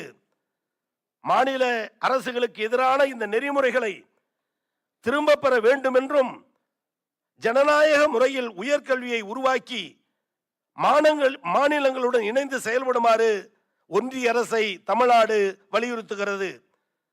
மாணவர்கள், ஆசிரியர்கள் மற்றும் கல்வி நிறுவனங்களின் உரிமைக்காக தொடர்ந்து தமிழ்நாடு போராடி கொண்டிருக்கும். இந்த நெறிமுறைகளை வெளியிட்டவுடன் இதன் பாதிப்பை உணர்ந்த தமிழ்நாட்டின் முதலமைச்சர் உடனடியாக திரும்ப பெற வேண்டும் என்ற ஒன்றிய கல்வி அமைச்சருக்கு கடிதம் எழுதி வலியுறுத்தி தமிழ்நாடு சட்டப்பேரவையிலும் தனி தீர்மானத்தை கொண்டு வந்து அனைத்து கட்சி ஆதரவோடு அந்த தீர்மானத்தை நிறைவேற்றி காட்டினார். அதை தொடர்ந்து தமிழகத்தை தொடர்ந்து சட்டப்பேரவையில் தீர்மானம் நிறைவேற்றி எதிர்ப்பை காட்டிய வீரமிக்க மாநிலம் தமிழ்நாடு. அதன் முதலமைச்சருக்கும் உயர்கல்வித்துறை அமைச்சருக்கும் ஆதரித்த கேரள மாநில மக்களுக்கும் தமிழ்நாட்டின் சார்பில் என்னுடைய நன்றியை, பாராட்டுகளை, வாழ்த்துக்களை தெரிவித்துக் கொள்கிறேன். கேரள மாநில முதலமைச்சரும் இந்த நெறிமுறைகளின் தாக்கத்தை அறிந்து உடனடியாக ஒன்றிய கல்வி அமைச்சருக்கு எதிர்ப்பு தெரிவித்து கடிதம் எழுதியதுடன் சட்டமன்றத்திலும் தனி தீர்மானம் நிறைவேற்றி நம்முடைய பேராண்மையை நிரூபித்த மாநிலம் கேரள மாநிலம் என்பது எங்களுக்கு மற்றற்ற மகிழ்ச்சியை வழங்குகிறது. இந்த நெறிமுறைகளை திரும்ப பெற வேண்டும் என்பதனை வலியுறுத்தி கடந்த 5/2/2025 அன்று பெங்களூரில் ஒத்த கருத்துள்ள மாநிலங்களின் உயர்கல்வி அமைச்சர்களுடைய மாநாடு வெற்றிகரமாக நடைபெற்றது. இங்கு உரையாற்றிய மாண்புமிகு உயர்கல்வித்துறை அமைச்சர் டாக்டர் சுதாகர் அவர்கள் அந்த விழாவை ஒருங்கிணைத்திருந்தார்.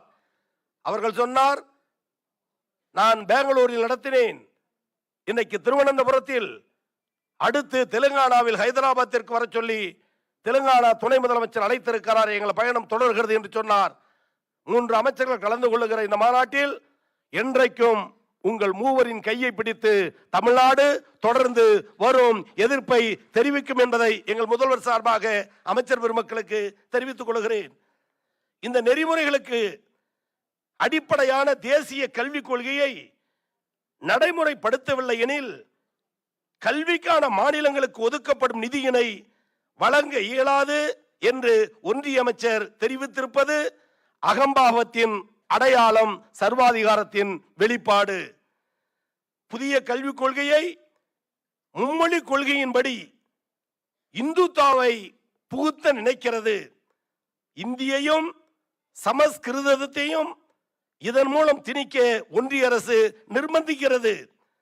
இருமொழி கொள்கையை கடந்த 50 ஆண்டுகளுக்கு மேலாக தமிழ்நாட்டில் நடைமுறைப்படுத்திக் கொண்டு வருகிறோம். நாடாளுமன்றத்தில் வைக்கப்பட்ட பொருளாதார ஆய்வறிக்கையில் தமிழ்நாட்டின் இல்லம் தேடி கல்வி திட்டம் நல்ல பலனை தந்திருக்கிறது என்று சுட்டிக்காட்டி அதனை பாராட்டி இருக்கிறார்கள். இதனை பாராட்டி தமிழ்நாட்டிற்கு ஊக்கம் தருவதற்கு பதிலாக நிதி ஒதுக்காமல் மிரட்டுவது அடாவடி செயலில் தொடர்ந்து ஒன்றிய அரசு ஈடுபட்டு கொண்டிருக்கிறது என்பதை உணர்த்துகிறது. மும்மொழி கொள்கையை ஏற்கும் வரை தமிழ்நாட்டிற்கு நிதி கிடையாது என்று பிளாக்மெயில் செய்வது தமிழர்களை மட்டுமல்ல ஒட்டுமொத்த கல்வியாளர்களை மிகுந்த கோபத்திற்குள் ஆக்கி இருக்கிறது. எங்கள் உரிமையை நாங்கள் கேட்கிறோம், பிச்சையை அல்ல.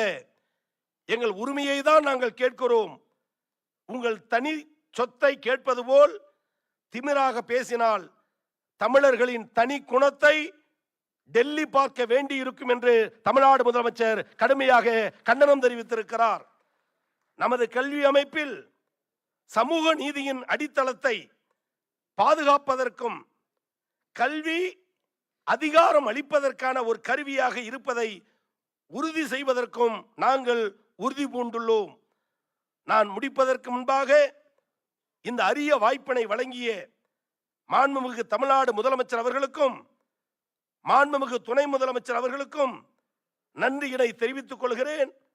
அவர்கள் இருவரும் இந்த மாநாடு சிறப்படைய, வெற்றியடைய, போராட்டத்தில் உச்சநிலை அடைந்து யுஜிசி 2025 வரைவு கொள்கையை ஒன்றிய அரசு திரும்ப பெற்றது என்று சொல்லும் வண்ணம் போராட்டத்திற்கான அனைத்து ஆதரவையும் இருவர் சார்பாக இந்த சபையில் தெரிவித்துக் கொள்ளுங்கள் என்று சொன்னதை நானும் வலியுறுத்தி அவர்கள் குரலாக போராட்டம் தொடர்ந்து ஒழிக்கட்டும், மாநில உரிமை பாதுகாப்போம், பல்கலைக்கழக நலன் காப்போம், மாணவர் உரிமையை பாதுகாப்போம், கல்வியாளர்கள் பக்கம் என்றைக்கும் தமிழ்நாடு நிற்கும் நிற்கும் நிற்கும் என சொல்லி அனைவருக்கும் நன்றி பாராட்டி முடிக்கிறேன். நன்றி, வணக்கம். ஸ்ரீ கோவே சிரேன் அவர்களே, உங்களுடைய நல்வாழ்த்துக்களுக்கு ரொம்ப நன்றி. We now move on to a presentation on UGC Draft Regulations 2025 by Professor Prabhat Patnaik, Professor Emeritus, JNU.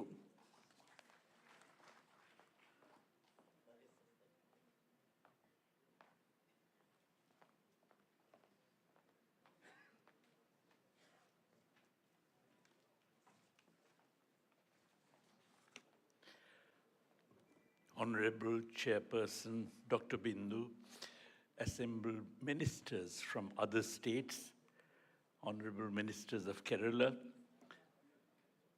assembled scholars, academicians, students, ladies and gentlemen. My rubric here is to speak about presentation on draft UGC guidelines.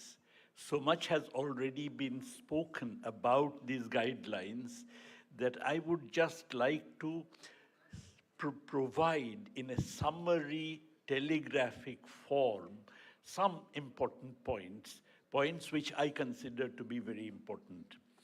One can judge such guidelines on the basis of two criteria.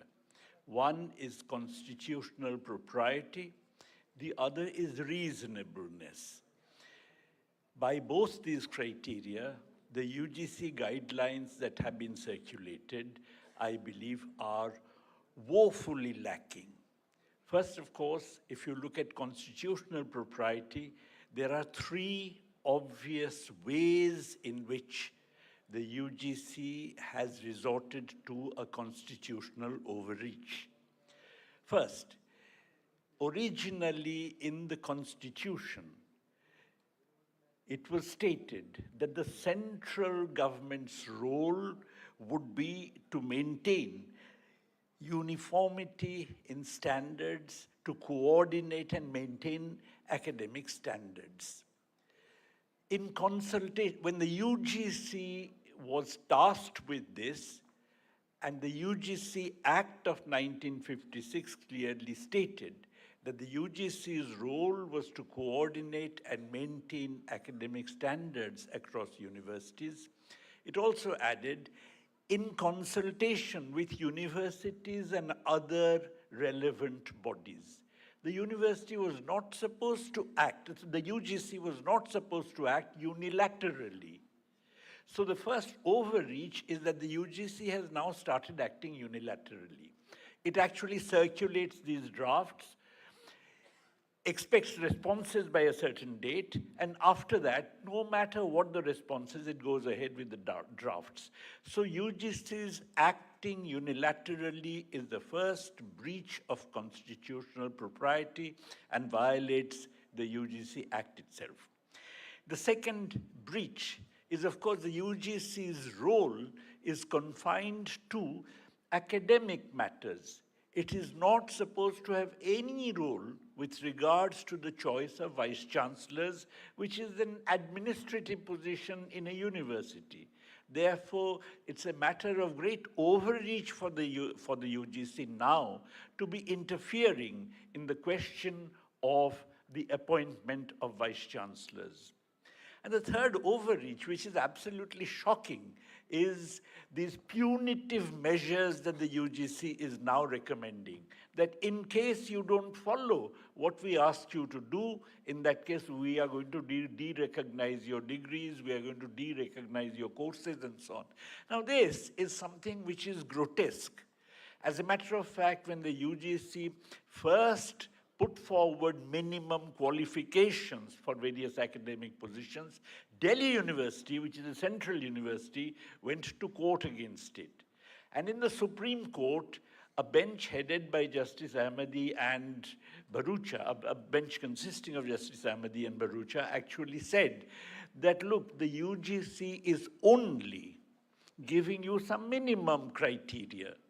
You have your own selection processes. The UGC is not interfering with your selection processes. It's only telling you that certain minimum criteria must be satisfied by all. In case you feel that there is somebody who does not satisfy these minimum criteria and you nonetheless want to consider that person for an academic position, in that case, you tell UGC why you think that the person, despite not fulfilling these criteria, should be considered. You can do it before the selection, you can even do it after the selection. In case a difference persists, in that case, all that the UGC can do as a funding body is to withhold funds from you. The question of the UGC acting as a body that recognizes, de-recognizes courses simply did not arise, was not even thought of, was not even apprehended by the Supreme Court in its 1994 verdict. So that's a real constitutional overreach. Now, many people justify this constitutional overreach on the grounds that, look, the UGC is set up by a central government legislation. On the other hand, the universities are set up by state government legislations, and therefore, in the case of any conflict, the central government legislation must have priority. That obviously is erroneous. As the Chief Minister's speech said, that basically the plenary legislation of the central government versus the plenary legislation of the state government is one thing. But the regulations made by a body set up by a plenary legislation of the Central Assembly does not have overriding capacity over state government's plenary legislation. If you allow that, in that case, you would basically be reducing the states to ciphers. That basically then any body set up by the central government would be able to dictate to the state governments what they should or should not be doing, irrespective of what the view of the state legislative assembly is. So that's a very dangerous precedent which is being set, and that argument must be rejected. I now come to the question of reasonableness. There are two or three obvious areas in which the unreasonableness is quite striking. Until now, whenever qualifications for assistant professors, associate professors, professors were stated, it was always said that irrespective of these qualifications, if there is somebody who is quite outstanding, then that person should be considered. As a matter of fact, on this basis, there have been historical examples. Professor Amartya Sen, as a young man who was teaching in Cambridge, was invited by the Vice-Chancellor of Jadavpur University, Dr. Triguna Sen, who later on became a Union Cabinet Minister, in order to set up the economics department there as a full professor. Now, he did not have all those innumerable minimum qualifications in terms of years of teaching and so on. He came and he did set up the economics department there. When my own university, Jawaharlal Nehru University, was set up, obviously it was a new university. Lots and lots of people were invited, distinguished scholars, Romila Thapar, were invited to become professors in the university, and nobody really talked about minimum qualifications. So that was a clause which was there in all previous regulations which actually said that irrespective of whatever minimum you have, if someone is very good, outstanding, then that person should be invited, could be invited. That is gone now. Not only that, you actually now have, as a minimum qualification, the exhibition of some kind of excellence in at least 4 out of 9 areas which are stated. And those 9 areas are things like Indian knowledge system, whether you have managed to do some projects and so on, whether you have extracted money from outside agencies for the university, whether you have actually written in the vernacular languages and so on. Now the point is, these may be very useful qualities. If you have 2 persons who are academically identical, then you can use this as an additional qualification to prefer one over the other. But on the other hand, to make them minimum qualifications would imply that a person like Professor Amartya Sen, a person like Professor Romila Thapar would not even be qualified to apply for an assistant professorship in any university in the country. And I believe that is grotesque. That's absolutely grotesque to actually have a system where you have this kind of a minimum qualification. Then, of course, on the question of vice-chancellorship, much has been talked about. In the search committee of the vice-chancellors, the state governments have absolutely no role. Now you'll have to have 3 members of the search committee, chancellor's nominee, UGC nominee, and 1 nominated from within the university, from the syndicate, the senate, and so on. And therefore, the state government, which actually funds most of the universities, most of the state universities, most of the requirements of the state universities, are now completely cut out from having a say about who should be the chancellor, who should be the vice-chancellor. Not only that, the university's own internal, whatever senate or syndicate, whatever nomination they have for the search committee, there are 2 who would be central government appointees and only 1 from within the university. 2 from central government appointees would be the UGC chairperson's nominee, the chancellor's nominee. These days, chancellors are basically appointed from among the loyal faithfuls as far as the ruling party is concerned. And as a result, you'd be having 2 central government nominees on the search committee against 1 from within the university. So even the university has no say in the question of who becomes the vice-chancellor. So you have a situation where effectively the center is now going to decide the vice-chancellors of every university in the country. Not only that, these vice-chancellors need not be from the academic world at all. They may be businessmen, they may be bureaucrats, they may be anything. As long as the center feels that they actually can be appointed vice-chancellors, they would be appointed vice-chancellors. In effect, therefore, this is a process of centralization par excellence. This is a process whereby the central government is now going to take over the running of the entire university structure in the country. And the point is that this it would do through the appointment of vice-chancellors. Vice-chancellors can play a very important role in creating or destroying a university. I have seen this from the experience of my own university. Why do we want academics to be vice-chancellors?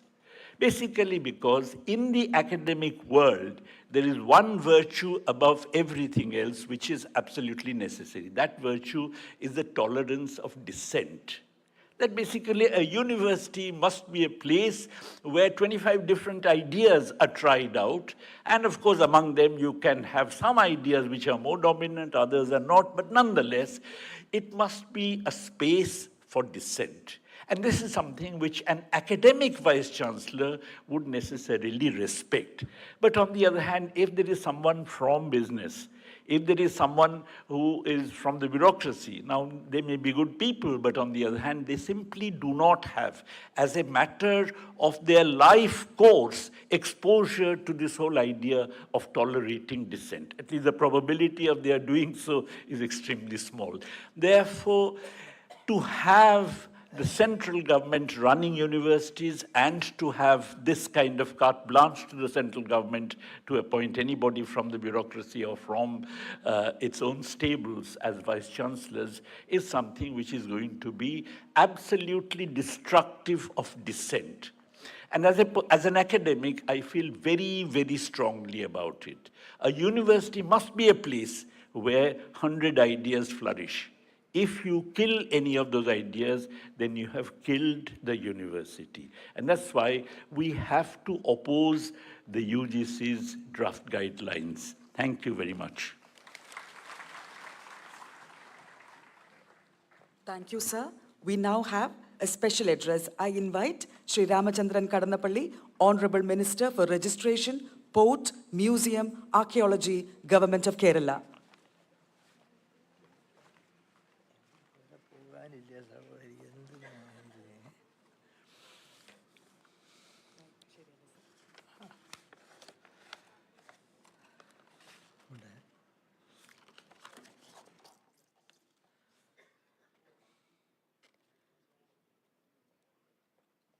എനിക്ക് മുമ്പ് സംസാരിച്ച തമിഴ്നാട് മന്ത്രി ബഹുമാനപ്പെട്ട doctor Govi ചരയൻ അദ്ദേഹത്തിൻ്റെ ഭാഷ തമിഴിലാണ് അദ്ദേഹത്തിൻ്റെ മനോഹരമായ പ്രസംഗം നിങ്ങളും ഞാനും കേട്ടത്. അതുകൊണ്ട് അനുബന്ധമായി അല്പ വാക്കുകളിൽ ഞാൻ മലയാളത്തിൽ സംസാരിക്കുകയാണ്. ഇവിടെ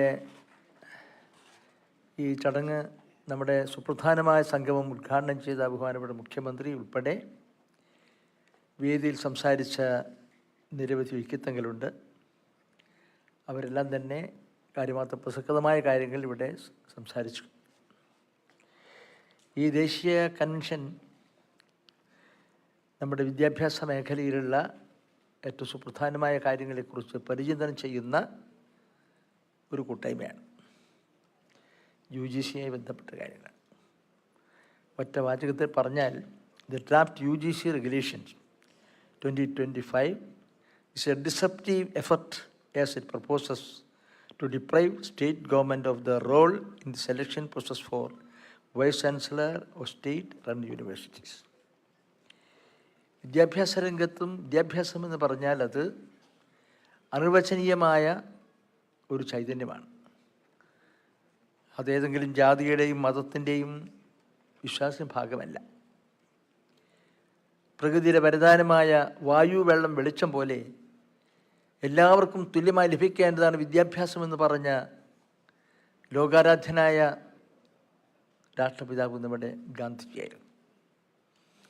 അത് ഗുണനിലവാരത്തിൽ അതിൻ്റെ വിതരണത്തിലൊക്കെ തന്നെ അനുബന്ധമായി സഞ്ചരിക്കാൻ കഴിഞ്ഞ സംസ്ഥാനമാണ് കേരളം. അതുകൊണ്ടാണ് കേന്ദ്ര ഗവൺമെൻറ് തന്നെ പറയേണ്ടി വന്നു, ഇന്ത്യയിൽ വിദ്യാഭ്യാസ രംഗത്ത് 1-ാം സ്ഥാനം കേരളത്തിന്. ആ ബഹുമതി കരസ്ഥമാക്കുന്നതിൽ ഈ സദസ്സിൽ പങ്കെടുക്കുന്ന നിങ്ങളും വേദിയിലെ വിദ്യാഭ്യാസ മന്ത്രി ഉൾപ്പെടെയുള്ള ഉത്തരവാദപ്പെട്ടവരെല്ലാം അതിൽ പങ്കാളികളാണ്. ഇതാണ് കേരളത്തിൻ്റെ അമൂല്യമായ ഒരു നിധി എന്ന് ഞാൻ ചൂണ്ടിക്കാണിക്കുകയാണ്. വിദ്യാഭ്യാസം, അതിൻ്റെ പ്രാധാന്യം കൊത്താരി കമ്മീഷൻ്റെ ആമുഖത്തിൽ പറഞ്ഞ സന്ദേശം നിങ്ങൾക്കെല്ലാം എന്നേക്കാൾ കൂടുതൽ അറിയും. ഒരു ക്ലാസ് മുറിയിൽ വെച്ചാണ് ഒരു രാഷ്ട്രം ജന്മമെടുക്കുന്നത് എന്നാണ്.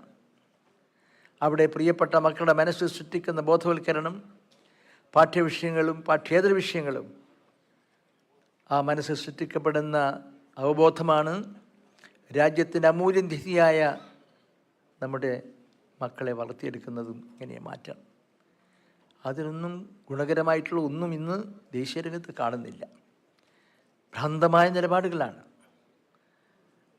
ലോകം ഗാന്ധിയിലേക്ക് മടങ്ങിയ ഐക്യരാഷ്ട്ര സംഘടന, ലോക സമാധാന ഐക്യരാഷ്ട്ര സംഘടനയുടെ പ്രധാന കവാടത്തിൽ കയറാൻ മാസങ്ങൾക്ക് മുമ്പാണ് ഗാന്ധിയുടെ പ്രതിമ അനാച്ഛാദനം ചെയ്തത്.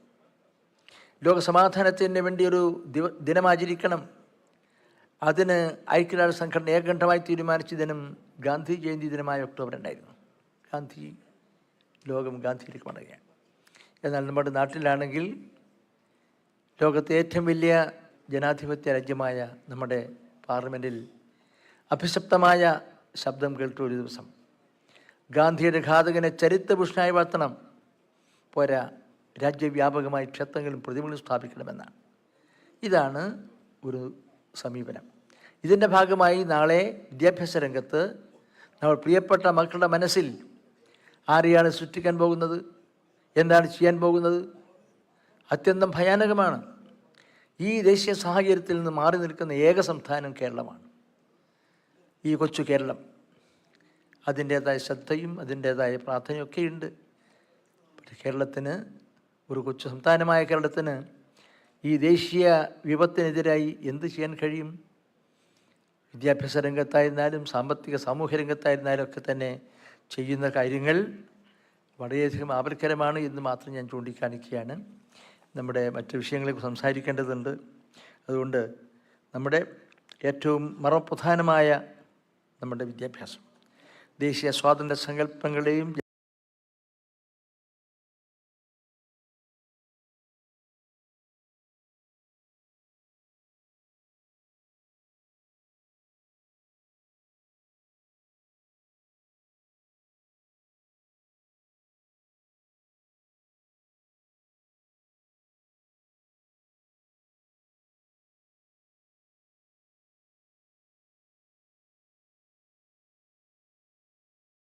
ജനാധിപത്യത്തെയും മന്ത്രിമാരും അവരുടെ പ്രതിനിധികൾ ഉത്തരവാദിത്തപ്പെട്ടവരോട് എത്തിയിട്ടുണ്ട്. അതിന് ഇതിൽ പ്രാധാന്യം.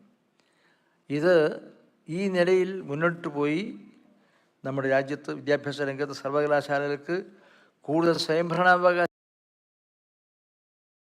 വേണമെന്ന് പറയുന്ന സന്ദർഭത്തിലാണ് അതെല്ലാം കവർന്നെടുക്കാൻ വേണ്ടി കേന്ദ്രം തീരുമാനിച്ചതെന്ന് മറ്റൊരു സവിശേഷതയാണ്. അതുകൊണ്ട് എന്താണ് സംഭവിക്കുക എന്ന് ഒന്നും പ്രവചിക്കാൻ കഴിയില്ല. അങ്ങനെ നമ്മുടെ സർവകലാശാലകൾ UGC ഗ്രാൻഡ് ഉൾപ്പെടെയുള്ള സംവിധാനങ്ങളൊക്കെ തന്നെ ഏതെല്ലാം നിലയിൽ അത് മുന്നോട്ട് പോകും. ബഹുസ്വര നിലനിൽക്കുന്ന നമ്മുടെ മഹാരാജ്യത്ത് നിലനിൽക്കുന്ന നമ്മുടെ ഈ വിദ്യാഭ്യാസ സംവിധാനത്തിൻ്റെ പ്രവർത്തനങ്ങളും അതെല്ലാ വിദ്യാഭ്യാസ മേഖലയിൽ നമ്മൾ അനുവർത്തിച്ച് വന്നിട്ടുള്ള ഒരുപാട് പ്രധാനമായ നയം, ആ നയങ്ങളെല്ലാം തന്നെ മുന്നോട്ട് കൊണ്ടുപോകുന്നതിനുള്ള പ്രതിബദ്ധത കൂടി നമുക്ക് ഈ ഉന്നത വിദ്യാഭ്യാസ സംഗമത്തിൽ പങ്കെടുക്കുന്ന നമുക്ക് അങ്ങനെ കൂടി ചിന്തിച്ച് പ്രവർത്തിക്കാനും പ്രാവർത്തികമാക്കാനും സാധിക്കണമെന്ന് മാത്രമാണ് ഞാൻ ഈ സന്ദർഭത്തിൽ വിനീതമായി ഇവിടെ ചൂണ്ടിക്കാണിക്കാൻ ആഗ്രഹിക്കുന്നത്. അതുകൊണ്ട് ഉന്നത വിദ്യാഭ്യാസ രംഗമായി കമ്പോളവൽക്കരിക്കപ്പെടുന്ന സംവിധാനമായി മാറുകയും ആ വിദ്യാഭ്യാസത്തിൻ്റെ പ്രാധാന്യം ഹ്രസ്വവൽക്കരിക്കുകയും ചെയ്തുകൊണ്ട് എല്ലാം അട്ടിമറിച്ചുകൊണ്ട് ഇന്ന് നമ്മുടെ വിദ്യാഭ്യാസ രംഗത്തിൽ നടക്കുന്ന അത്യന്തം ആപൽക്കരമായ പ്രവണതകളും സമീപനങ്ങളും അതിനെല്ലാം എതിരായിട്ടുള്ള ഒരു സിംഹഗർജനം നടത്തേണ്ട സാഹചര്യത്തിലാണ് നമ്മൾ എത്തിച്ചേർന്നിരിക്കുന്നത് എന്ന് മാത്രം ചൂണ്ടിക്കാണിച്ചുകൊണ്ട് ഞാനിവിടെ തയ്യാറാക്കിയിട്ടുള്ള മലയാളത്തിലും ഇംഗ്ലീഷിലും തയ്യാറാക്കിയ ലേഖകൾ ഒന്നും ഇവിടെ അവതരിപ്പിക്കുന്ന സമയക്കുറവ് കൊണ്ട് തന്നെ മാത്രമല്ല, ഇനിയും നമ്മുടെ പരിമിതമായ സമയത്തിനുള്ളിൽ നമ്മുടെ നിശ്ചയിക്കപ്പെട്ട പരിപാടികൾ പൂർണ്ണമായി വിജയകരമായി നിർവഹിക്കേണ്ടതായിട്ടുണ്ട് എന്നതുകൊണ്ട് ഞാൻ കൂടുതലൊരു വാക്കുകളോ ആശയങ്ങളോ സമർപ്പിക്കാതെ ഈ ദേശീയ പ്രാധാന്യമുള്ള ഈ സംഗമത്തിൽ പങ്കെടുക്കുന്ന എല്ലാവരെയും ഞാൻ ഒരിക്കൽ കൂടി വിനയപൂർവ്വം സ്നേഹാദരപൂർവ്വം അഭിവാദനം ചെയ്തുകൊണ്ട് എല്ലാവിധ വിജയങ്ങളും ആശംസിക്കുന്നു. നമസ്കാരം. ബഹുമാന്യനായ മന്ത്രി ശ്രീ കടന്നപ്പള്ളി രാമചന്ദ്രൻ നന്ദി രേഖപ്പെടുത്തുന്നു. Shri P. Ubaidullah, Honorable MLA, has graced us with our presence. We welcome you, sir, to this convocation. Next, we have Dr. MP Vijay Kumar, IAS, retired Vice Chairman, Tamil Nadu Council for Higher Education, to deliver a special address.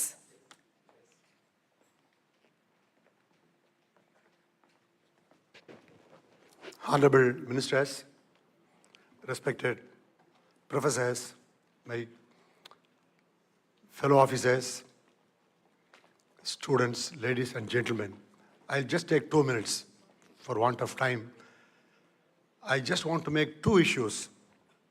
Firstly, international cognitive philosophy insists they're all against this one standardized exam at the end of the term. They all insist, they all prescribe that there has to be continuous comprehensive evaluation, formative, summative evaluation. So all the principles, international cognitive principles insist that students should not be judged based on one examination. That is how we have been designing our curriculum structure, etc. But the latest UGC guidelines insist on common entrance test exams. One exam. It unnecessarily brings a lot of stress and strain for the students, number one. Secondly, all our evaluation system, they not only judge the learning outcomes of students, but also they decide the efficiency of the system. For example, in a classroom of 60, if 40 students fail, it is not necessary that the students' outcomes are poor. There's something wrong with the system. It may be syllabus, it may be transaction, it may be question, anything else. But whereas this one standardized exam throws the entire blame on the student. That is what the latest UGC guideline is saying, which is highly unprofessional. Secondly, and most importantly, the latest UGC guidelines brings a number of reforms. In the name of reforms, they are bringing paradigm shift. Lot of interventions. But normally, prudence and wisdom demand that before we bring in any change in policy, in intervention, it has to be supported by some research findings, some survey, without any basis, without citing any basis of any survey finding or research.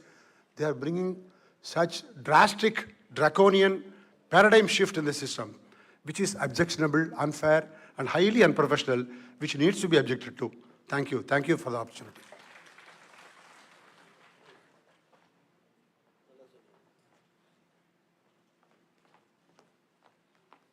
Thank you, sir. I now invite Professor S.R. Niranjana, Vice Chairman, Karnataka State Higher Education Council, for a special address.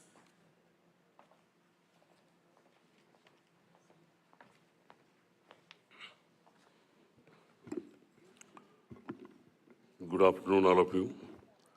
I will not take much of your time. Honorable Ministers on the dais, other dignitaries, class of intellectuals, professors, students, ladies and gentlemen. Just I will take 2-3 minutes. What is the status of India today in education system? In 1947, what was the status? Today, what is the status? One has to understand. In 1947, first Honorable Prime Minister of this country was announced that India needs education and technology. Only education and technology can remove the poverty and hunger of this country. This was stated by Jawaharlal Nehru in 1947.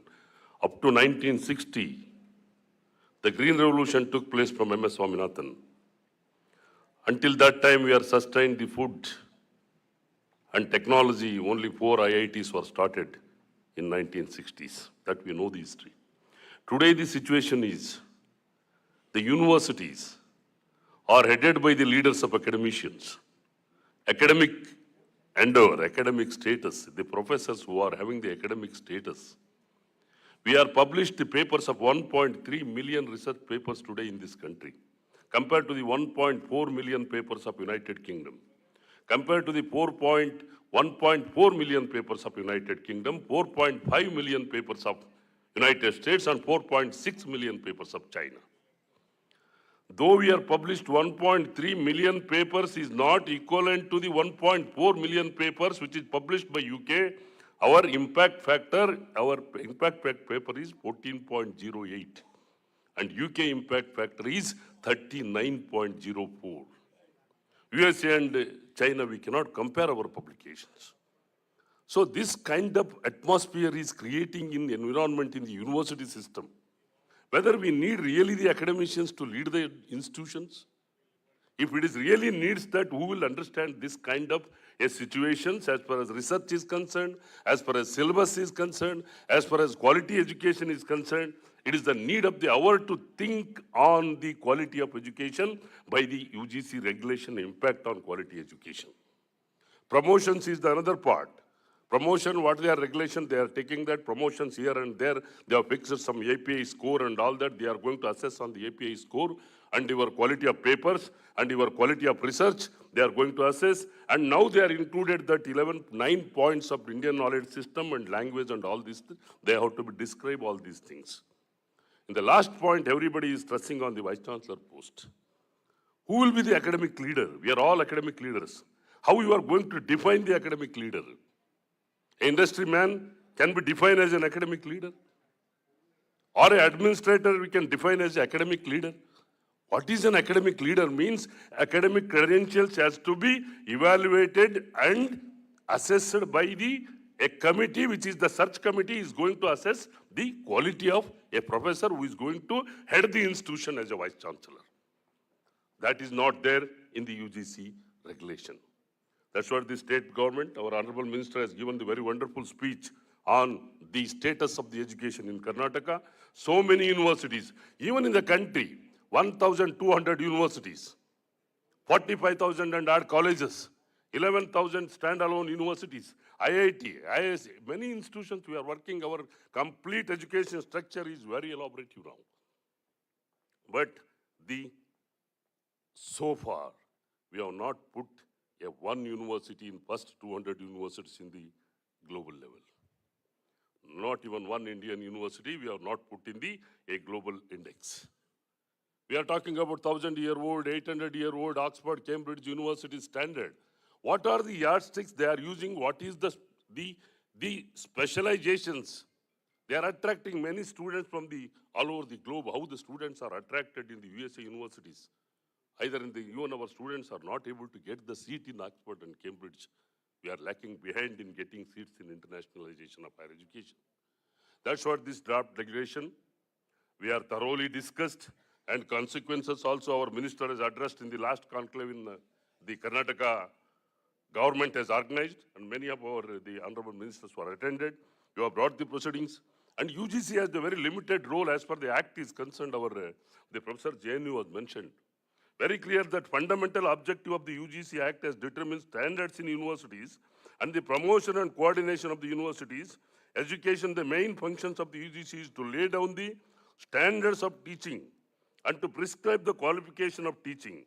Staff, whose job is to give instruction by making necessary regulations. The issue of appointment of Vice Chancellor and their eligibility is an area behind the jurisdiction of the UGC Act. Rules and regulations are technically called a subordinate legislation. The subordinate legislation can be made only the consensus with the provisions in the Act. So completely it has given to the state government. Based on that, state governments have made some recommendations. Those recommendations are very valid. The UGC is definitely, they have to take into consideration. This is some kind of a delegation, and the recommendations which is going from the state governments, UGC has to think twice. Why these people are making this kind of recommendations? Is there any practical difficulties is there to implement in the universities? I thank the Kerala government has taken the initiative in organizing such kind of deliberations. One has to do, this is a very good deliberations. You have put the teachers, you have put the students, you have put academicians, and here next also our honorable minister is planning that to make the conclave is not only on the UGC regulations. In future days to come, I'm requesting all the honorable ministers of higher education of the state to have a conclave on the different aspects of higher education, so that it will help the community of the academicians on different aspects, not only on regulations, education, reforms, quality education, and all these things. You have to keep it in consideration, and you have to make the conclave together and come out with some of the good suggestions to implement and uplift the quality education in the country. Thank you very much for giving me an opportunity for this conference. Thank you very much. Thank you, sir. Now we have Srimati A. Shri Devasena IAS, Commissioner of Collegiate and Technical Education, Government of Telangana, for a special address.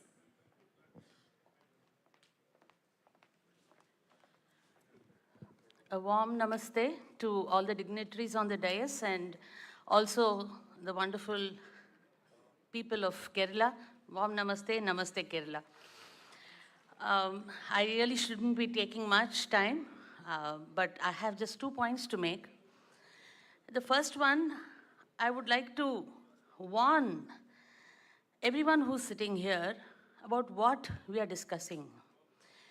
You see, what we see is a draft UGC regulations.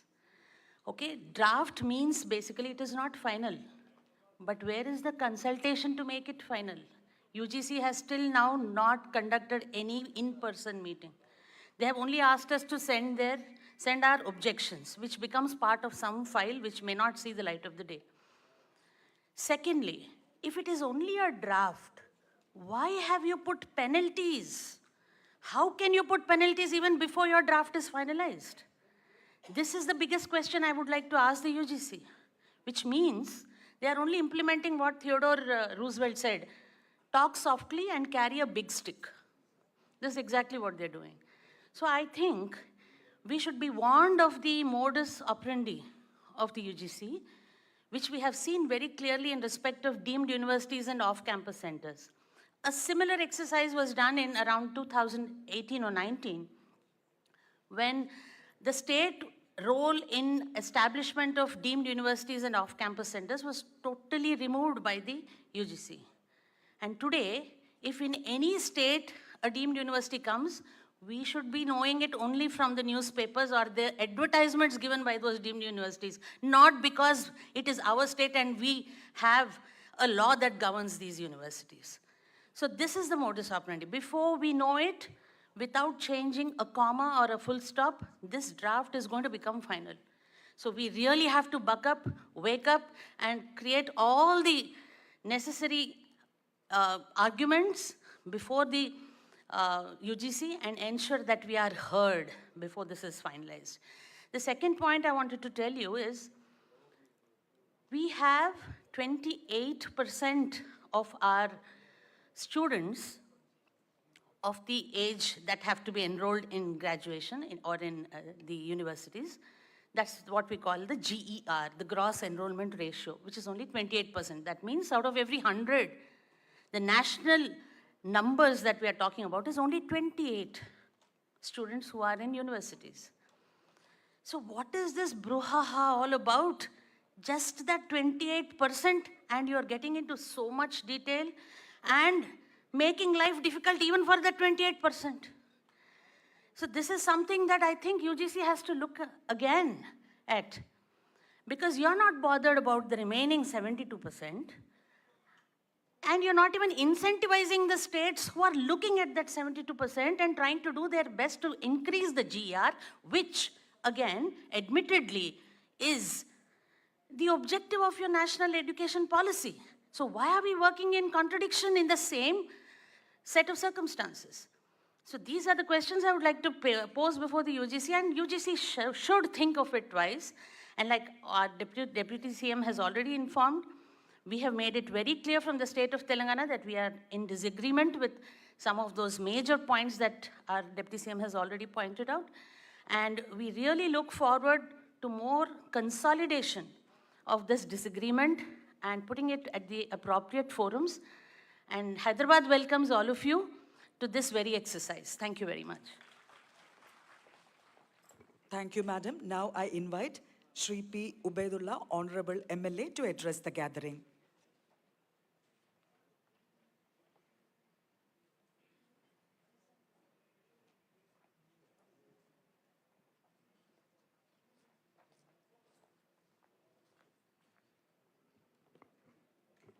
ബഹുമാനപ്പെട്ട ഉന്നത വിദ്യാഭ്യാസ മന്ത്രി doctor R Bindu madam അവർകൾ, ബഹുമാനപ്പെട്ട minister Shri Kadannappally Ramendran അവർകൾ, ബഹുമാനപ്പെട്ട deputy chief minister Telangana Bhatti Vikraman Mallu അവർകൾ,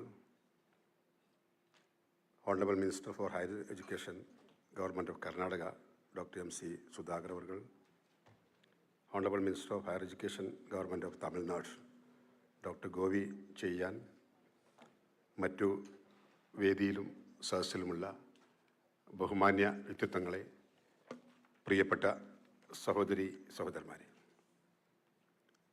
UGC റെഗുലേഷൻസുമായി ബന്ധപ്പെട്ട് ഇങ്ങനെ ഒരു നാഷണൽ കൺവെൻഷൻ ഇവിടെ സംഘടിപ്പിക്കുന്നതിന് വേണ്ടി മുൻകൈയെടുത്ത ഹയർ എഡ്യൂക്കേഷൻ മിനിസ്റ്ററെയും ഡിപ്പാർട്ട്മെൻറ്റിനെയും ആദ്യമായി ഞാൻ അഭിനന്ദിക്കുകയാണ്. ഹയർ എഡ്യൂക്കേഷൻ സംസ്ഥാന ഗവൺമെൻറ്റുകളുടെ കൂടി പരിധിയിൽ വരുന്ന വിഷയങ്ങളാണ്. എന്നാലിപ്പോൾ കേന്ദ്ര ഗവൺമെൻറ് ദേശീയ വിദ്യാഭ്യാസ നയം അടിച്ചേൽപ്പിക്കുകയും അതിൻ്റെ ഭാഗമായി സംസ്ഥാനത്തിൻ്റെ പരിധിയിൽ വരുന്ന വിദ്യാഭ്യാസം ഉൾപ്പെടെയുള്ള എല്ലാ വിഷയങ്ങളിലും കൈകടത്തുന്ന സമീപനം സ്വീകരിക്കുകയാണ്. ഇത്തരമൊരു സമീപനം സ്വീകരിക്കുമ്പോൾ അതിലുള്ള പോരായ്മകൾ സംബന്ധിച്ച് കൃത്യമായി ചൂണ്ടിക്കാണിക്കുകയും കേരളം ഉൾപ്പെടെ ഉന്നത വിദ്യാഭ്യാസ രംഗത്ത് വലിയ നേട്ടം കൈവരിച്ചിട്ടുള്ള സംസ്ഥാനങ്ങൾ, ആ സംസ്ഥാനങ്ങളിലെ നമ്മുടെ അയൽ സംസ്ഥാനങ്ങളിലൊക്കെ ഉന്നത വിദ്യാഭ്യാസ മേഖലയിലുള്ള വളരെ പ്രധാനപ്പെട്ട വ്യക്തിത്വങ്ങളെ പങ്കെടുപ്പിച്ചുകൊണ്ട് ഇങ്ങനൊരു കൺവെൻഷൻ സംഘടിപ്പിക്കുന്നതോടുകൂടി പരസ്പരം എല്ലാ സംസ്ഥാനങ്ങളിലുമുള്ള ഉന്നത വിദ്യാഭ്യാസ മേഖലയിലെ പ്രശ്നങ്ങൾ സംബന്ധിച്ച് ആശയവിനിമയം നടത്താനും ഓരോ സ്റ്റേറ്റിനും അതാത് സ്റ്റേറ്റുകൾ നടപ്പാക്കിക്കൊണ്ടിരിക്കുന്ന പരിഷ്കാരങ്ങൾ മറ്റു സംസ്ഥാനങ്ങൾ കൂടി നടപ്പാക്കാൻ സാധ്യമാകും വിധം ഒരു പരസ്പര ധാരണയോടുകൂടി മുന്നോട്ട് പോകാൻ കൂടി സഹായകരമാകുന്ന തരത്തിലാണ് ഇത്തരമൊരു നാഷണൽ കൺവെൻഷൻ ഇവിടെ അറേഞ്ച് ചെയ്തിട്ടുള്ളത്. ഇതിന് മുൻകൈയെടുത്തവർ ഒരിക്കൽ കൂടി അഭിനന്ദിച്ചുകൊണ്ട് ഈ കൺവെൻഷൻ എല്ലാവിധ അഭിവാദ്യം നേർന്ന് ഞാൻ എൻ്റെ വാക്കുകൾ നിർത്തുന്നു. നിങ്ങൾക്ക് നന്ദി. ജയ്. Nandni, sir. Next, we move on to the concluding remarks. I invite Dr. R. Bindu, Honorable Minister for Higher Education and Social Justice, for the concluding remarks.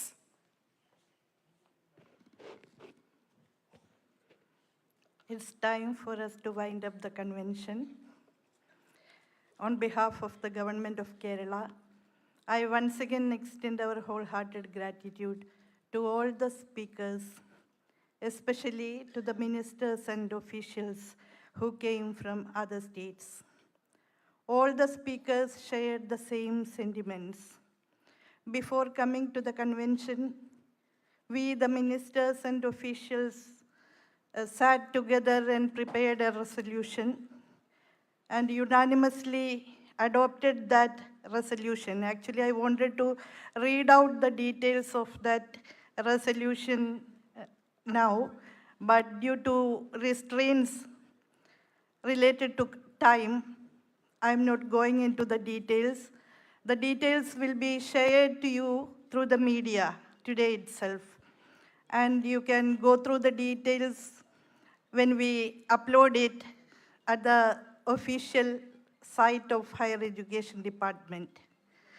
Once again, I express my gratitude, and we are determined to march forward. We are determined to continue our fight for democracy, secularism, and the federal principles of the state. We are determined to continue our resistance against such onslaught on the rights of the state governments. We will be going to Delhi when the parliament is in session, and we are determined to meet the Higher Education Minister, Dr. Dharmendra Pradhan, and after that we will be meeting the Prime Minister also.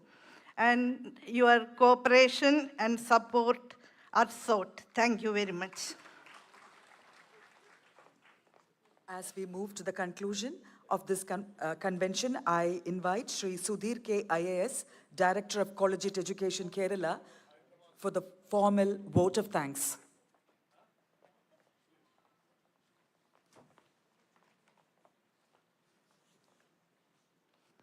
Before we go to Delhi, there will be a meeting on the same draft UGC regulation at Telangana,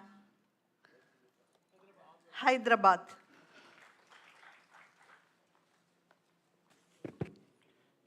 Very Honorable CM of Kerala, Deputy CM of Telangana, Honorable Higher Education Minister Karnataka, Honorable Higher Education Minister Tamil Nadu,